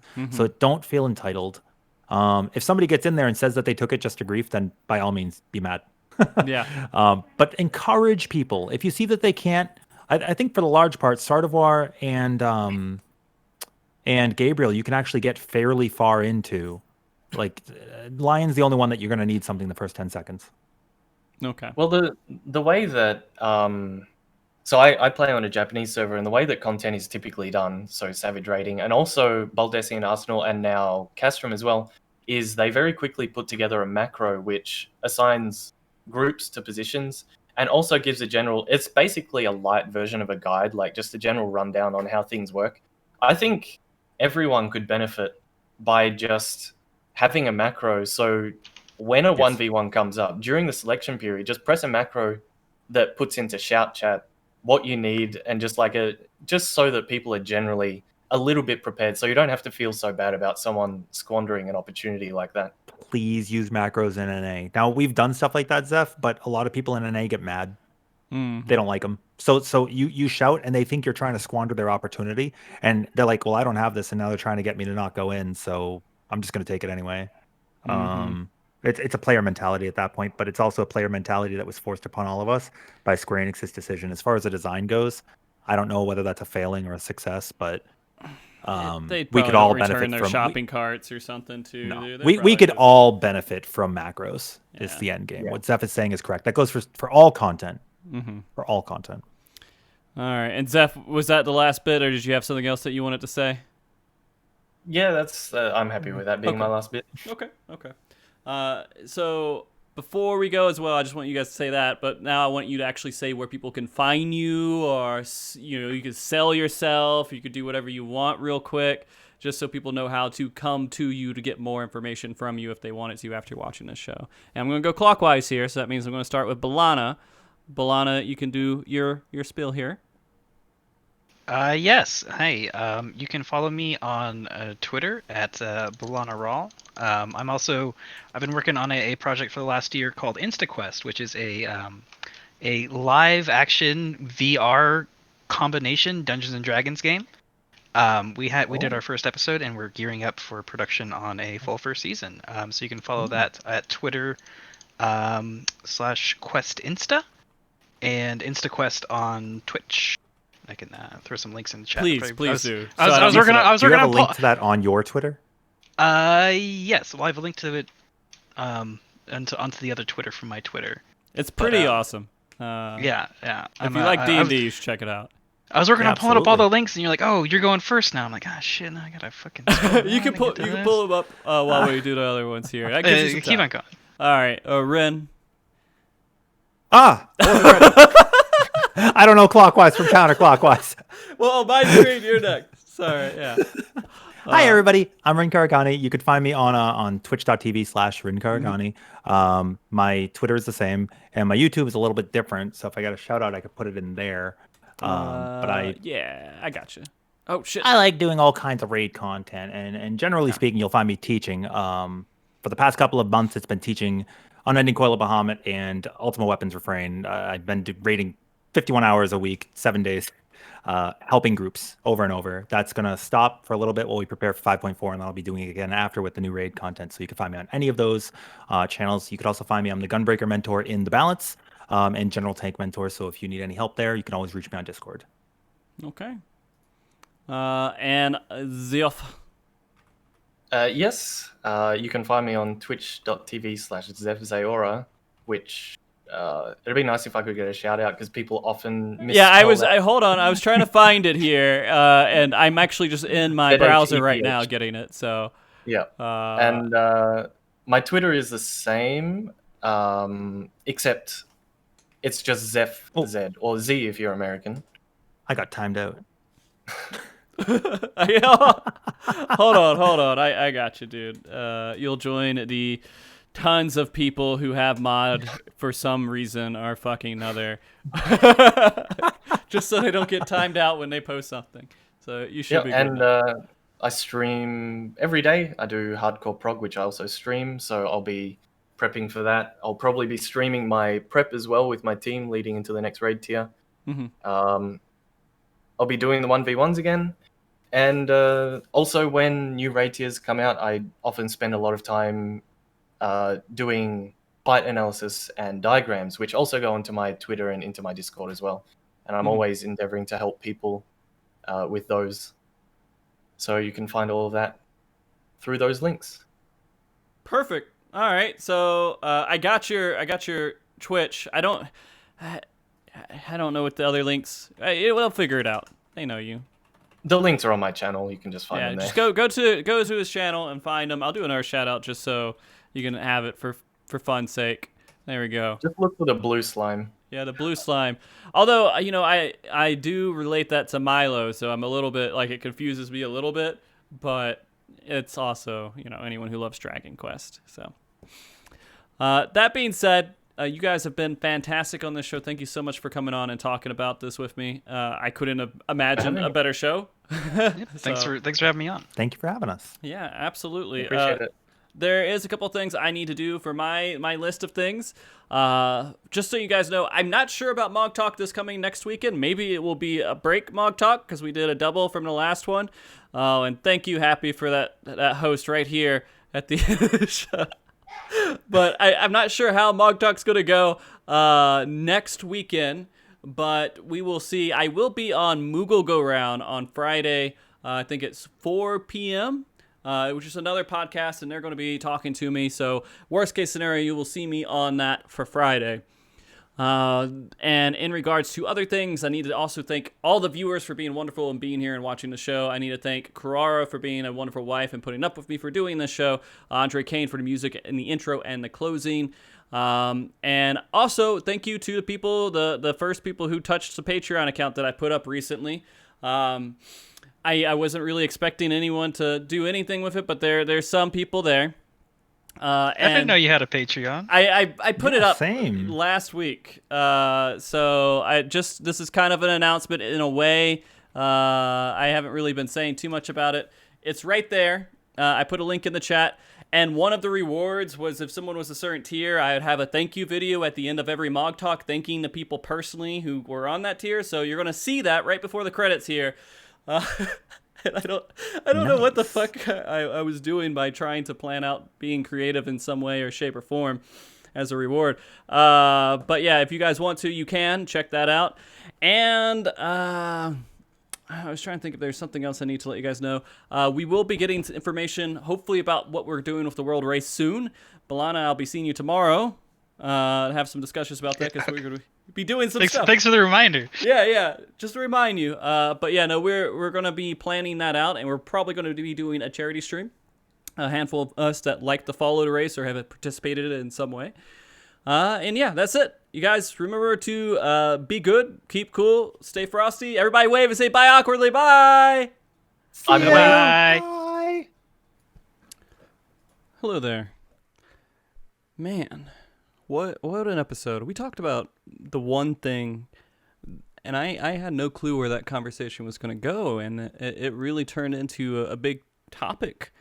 But boy howdy, I mean, we had a discussion where we talked about topics, and it was really good. It was great. So some of you guys might be wondering, what the fuck is this? What are you looking at right now? What are you watching? Well, it definitely is something new. It's not something that I thought I would do. But you see, after a few conversations with friends, they recommended that I put up a Patreon page. Unfortunately, I don't really have anything to offer as rewards. So I thought, hey, if they donate $1 or something like that, I can give them credits at the end of my show to show appreciation. I mean, I can't really do too much, but that's something I'll offer. If they donate like $5, hell, I'll do like a Discord chat, right? Where they can come in and only people on that Patreon can come in and talk about different things going off the show and all the background stuff that I'm doing with MogTalk and the World Race and like anything else that I might be doing. And I figure that's pretty good. But you know, there's always like a third tier of something that's just stupid. So it's like, all right, let me do this $25 tier. No one's going to sign up for a $25 tier. And then, you know, if someone was silly enough to do that, I would make a personal video showing my appreciation to them, doing, I don't know, squeezing penguins to death on the thing here. But yeah, so I thought it would just be one of those funny things that could be listed there that no one really ever did. But two motherfuckers signed up this week for it, which is Dude, it's Antonio, and Miyu, who's known for Teamcraft. You don't want to confuse him for Miyu. This is Miyu, someone different. So thank you very much, you motherfucker. Dude is Antonio and motherfucker Miyu. I appreciate your $25 Patreon donation, your tier of crazy sponsor eliteness. This video is here for you. But while we're here, I figured we'd talk a little bit more. And I'm going to have to now do at least 3 more topics. I was hoping not to have to do this video at all, but at least 3 more just kind of random videos. Every week I'll just make a new video, and you guys will have, whoever sticks around will hear me rant. Maybe I'll play some music here on the kalimba. But you have to kind of wait to see if that would happen or not. But anyways, that being said, I do want to personally thank everyone on the video and has done Patreon, anyone subscribed. You guys, it does mean a lot. It is important that I let you know and I remind you all, I don't depend on your financial support to pay my bills, my electric bills and rent and everything else. I am independent. I have a job, a full-time job. That money, however, does go towards things to try to make MogTalk better or try to improve my situation to do more with the community of Final Fantasy XIV.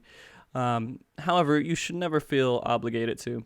But if you're you just have money to throw around, or you just like hearing me say your name in a video at the end of MogTalk, feel free to do that. We also have the lower tiers, of course, where you can get insider background information with what I'm doing with MogTalk. And, of course, coming up on the credits here, if you donate anything at all past $1. So, and, yeah, so thank you guys very much. Dude, it's Antonio and me. Thank you again. I will now have at least a few more videos that I will make at the end of MogTalk for you. And I hope this was an interesting 5 minutes for you. I will say this. I will never reshoot this, so if it's messy and horrible, you're welcome. On with the credits. Bye.